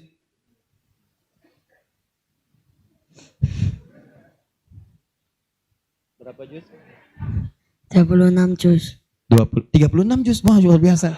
Boleh pinjam mikrofonnya? Bismillah. Ya, boleh pegang. Hafid dari depan, dari belakang. 26 dari depan, dari belakang. 2 dari belakang. Oke. 2 dari belakang. 2 dari belakang. 24 dari depan. A'udzu billahi minasy syaithanir rajim. Qad nara taqalluba wajhika fis sama'. Falan nu'minani Ulangi dari nuriyat. qad nara. Qad nara. Qad nara taqalluba. Qadara taqalluba wajhika fis sama. Falan nuwalliyannaka kibratan ardoha. Fawalliyaka. Ini agak ngantuk-ngantuk. Fawalli wajh. Fawalli wajhaka sajaral masjidil haram. Wa aizuma kuntum fawallu wujuhakum sajarah. Wa innal ladina nalayak lamuna. Alladzina. Wa innal ladzina. Wa innal ladina. Ulangi sekali lagi dari qad nara. Jawanya dikurangi sedikit. Qad nara taqalluba wajhika fis sama'. Ayo, bismillah. Qad nara. Qad nara taqalluba wajhika fis sama'. Qadara taqalluba wajhika fis sama. Falan walliyannaka kiblatan tardoha. Fawalli wajhaka satral masjidil haram. Wa aizuma kuntum tawallu wujuhakum satarah. Wa innal ladina la ya'lamun. Innal ladzina. Siapa yang mau lengkapi? Angkat tangan. Antum sini. Enggak apa-apa, di sini dulu.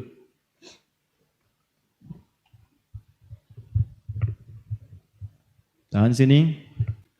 Baik, bacakan. أعوذ بالله من الشيطان الرجيم قد نرى تقلب وجهك في السماء فلنولينك قبلة ترضاها فولي وجهك شطر المسجد الحرام Linya pendek, fawalli. Linya pendek, fawalli wajhaka. فولي وجهك Linya شطر pendek, fawalli wajhaka. فولي وجهك Linya pendek, fawalli wajhaka. فولي وجهك Linya pendek. فولي وجهك Kesempatan terakhir.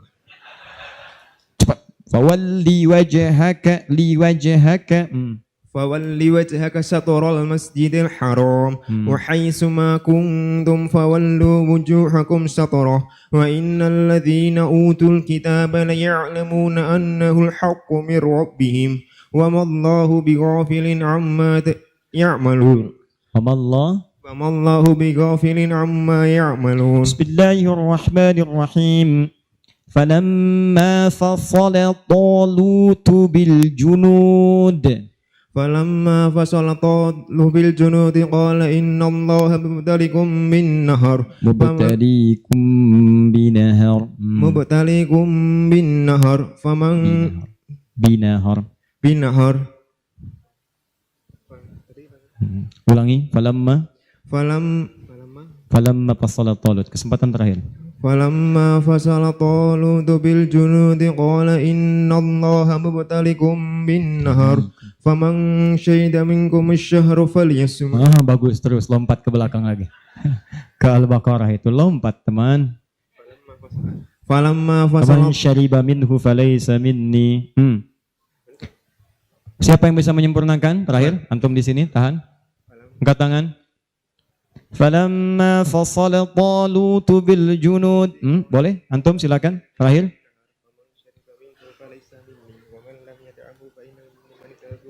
Baik. Kasihkan sebentar. Tahan. Bismillah. Fadlan. فلما فصل طالوت بالجنود قال إن الله مبتليكم بنهر فمن شرب منه فليس مني ومن لم يطعمه فإنه مني إلا من اغترف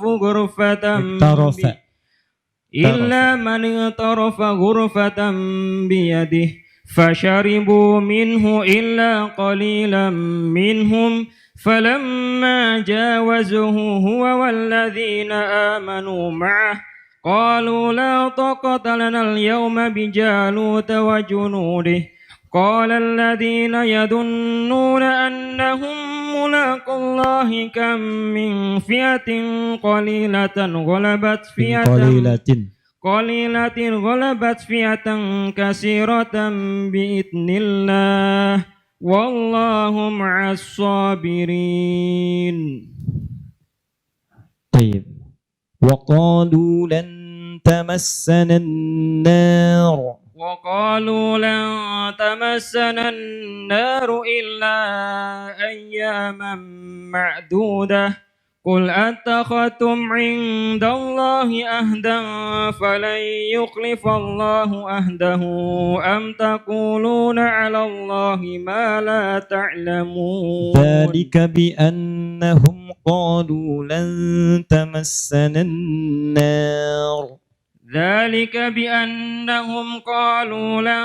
تمسنا النار إلا أياما معدودات قل أتخذتم وغرهم في دينهم ما كانوا يفترون. Antum hafal berapa juz? Dulu 30, sekarang Juz 30. dulunya sekarang lupa-lupa. Sekarang lupa-lupa. Kenapa lupa? Ya, faktor banyak. Faktor banyak. Baik. Faktor banyak. Teruskan ya. Sampai 30 juz ya. Insya Allah. Sampai selesai ya. Insya Allah ya. Baik. Maju sini. Teman antum siapa? Dzulkarnain dari pondok, nama asli Sugeng Rianto. Sugeng Rianto. Baik. Nama panggilan Dzulkarnain. Dzulkarnain. Baik. Antum sudah punya keluarga? Sudah anak 2. Baik.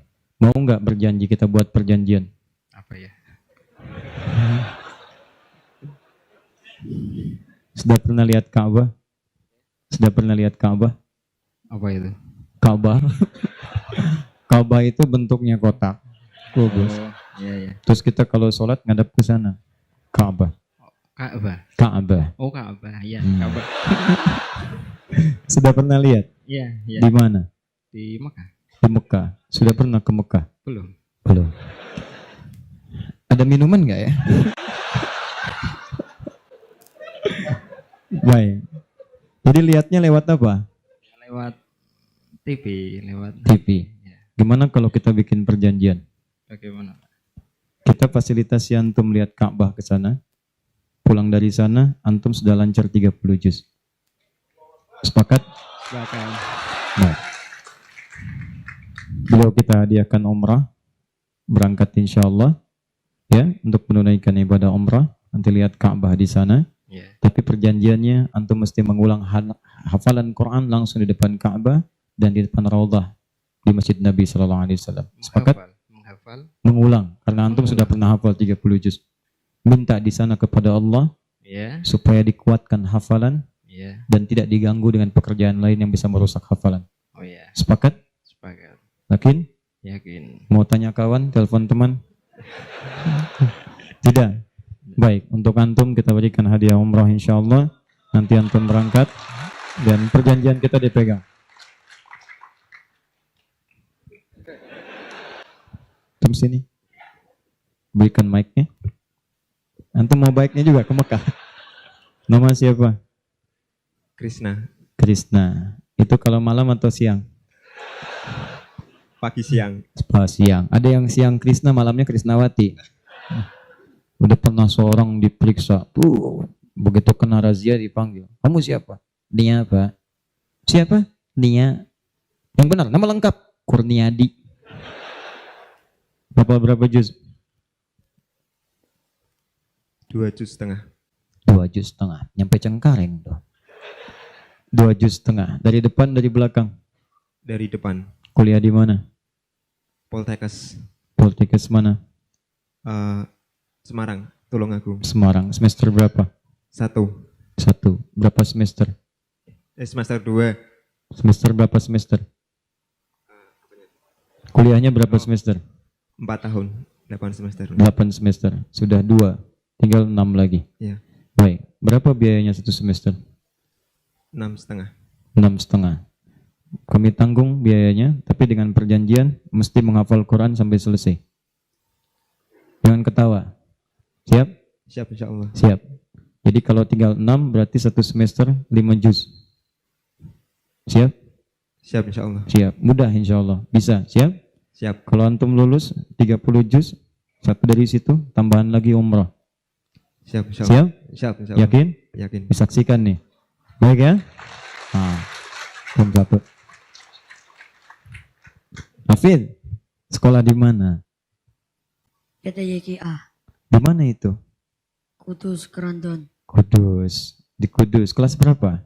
5 Kelas 5. Mau berapa juz menghafal Quran? Mau berapa juz menghafalnya? 31 apa 32? 30 juz 30 juz saja. Baik. Rencananya kalau sudah menghafal untuk apa menghafal Quran? dilancarkan dan membetulkan tajwidnya Lancarkan membetulkan tajwid. Kenapa mau menghafal Quran? agar bisa mencapai keluarganya, Agar bisa mencapai keluarga. mensyafaati keluarga. Baik. Insya Allah ya. Mudah-mudahan dia kabulkan. Hafid mau apa? Kalau ditanya mau apa, kira-kira mau minta apa? Jangan dengarkan bisikan yang tidak jelas. Alladzi yuwaswisu fi sudurin nas. Itu minal jinnati wan nas. Mau minta apa? Tinggal setahun lagi, selesai. Selesaikan ya. Setahun lagi, Pak. Sisanya nanti kami yang tanggung ya. Biayanya. Kalau sudah 30 juz, insya Allah nanti boleh dapat hadiah umrah. Ya? Siap? Siap. Baik ya, insya Allah ya. Baik teman-teman, saya kira silakan bisa kembali ke alamnya masing-masing, tempatnya masing-masing. Saya kira ini pertemuan kita di malam hari ini. Semoga Allah memberikan kemuliaan pada kita semua. Saya mau infokan beberapa informasi. Pertama, insya Allah, seperti tadi janji saya, 46 komunitas yang telah bergabung, kami akan hadiahkan sebagai tanda perkenalan sebanyak 4.600 mushaf. Masing-masing komunitas mendapatkan 100 mushaf insya Allah, atau sesuai dengan jumlah komunitasnya. Nanti kami kirimkan setiba di Bekasi, kami koordinasi langsung kami kirimkan. Yang kedua, saya minta untuk berjanji di hadapan Allah Subhanahu wa Ta'ala supaya bisa merubah lebih baik daripada hari-hari sebelumnya. Siap insya Allah? Baik. Yang ketiga, ini penting, nanti insya Allah kita ada kelas-kelas Quran dan yang lainnya. Untuk Kamis malam Jumat ini memang baru bertempat di Bekasi. Ada pembagian 10.000 gratis untuk buku sebagai pengantar mushaf. Nanti kalau sudah cetak mushafnya, kita akan datang ke beberapa kota untuk memberikan petunjuk menghafal Quran dengan cepat. Dan ini bukan hafalan biasa. Jadi kalau sekarang orang menghafal 30 juz seperti tadi disebutkan, tapi yang kami tawarkan itu menghafal Quran dan Qurannya jadi pedoman dalam diri kita. Jadi ketika Anda melihat ayat-ayat Quran tentang penglihatan, membimbing melihat kita, ini yang harus dilihat, ini tidak. Kalau Anda berjalan, ayat-ayat kaki itu masuk kemudian membimbing kita ini berjalan begini, yang ini tinggalkan. Nanti insya Allah saya berikan kisi-kisinya. Ya. Nah, itu nanti kurang lebih bulan depan lah. Kita kemudian adakan itu. Mudah-mudahan sudah selesai mushafnya, nanti tunggu informasinya. Insya Allah pertemukan kita kembali dalam kebaikan. Terakhir, saya punya satu permintaan. Boleh? Satu ini saja. Mohon dalam setiap sujud antum, baik tahajud atau sholat atau yang lain, saya cuma minta mohon doakan kepada Allah agar Allah mengampuni dosa-dosa saya dan keluarga. Itu saja, saya tidak minta banyak. Semoga Allah muliakan antum semua. Dan yang lainnya, nanti barangkali panitia menyampaikan, ada door prize, entah apa itu namanya, wallahu a'lam. Semoga yang terbaik untuk antum seluruhnya. Demikian, subhanakallahumma bihamdika, asyhadu an la ilaha illa anta astaghfiruka wa atubu ilaik. Allahumma rabbana taqabbal minna innaka antas samiul alim wa tub alaina innaka antat tawwabur rahim. Rabbana la tada' lana fi maqamina hadha wa fi kulli maqamin dhanban illa ghafarta wa la hamman illa farajta wa la daynan illa qadayta wa la maridan illa shafaita wa la hajatan min hawaijid dunya wal akhirati fiha laka ridan wa fiha lana as-salah إلا قضيتها يا أرحم الراحمين. اللهم ربنا آتنا في الدنيا حسنة في الآخرة حسنة وقنا عذاب النار. فضلك سبحان ربك رب العزة عما يصفون والسلام على المرسلين وآخر دعوانا أن الحمد لله رب العالمين. السلام عليكم ورحمة الله وبركاته.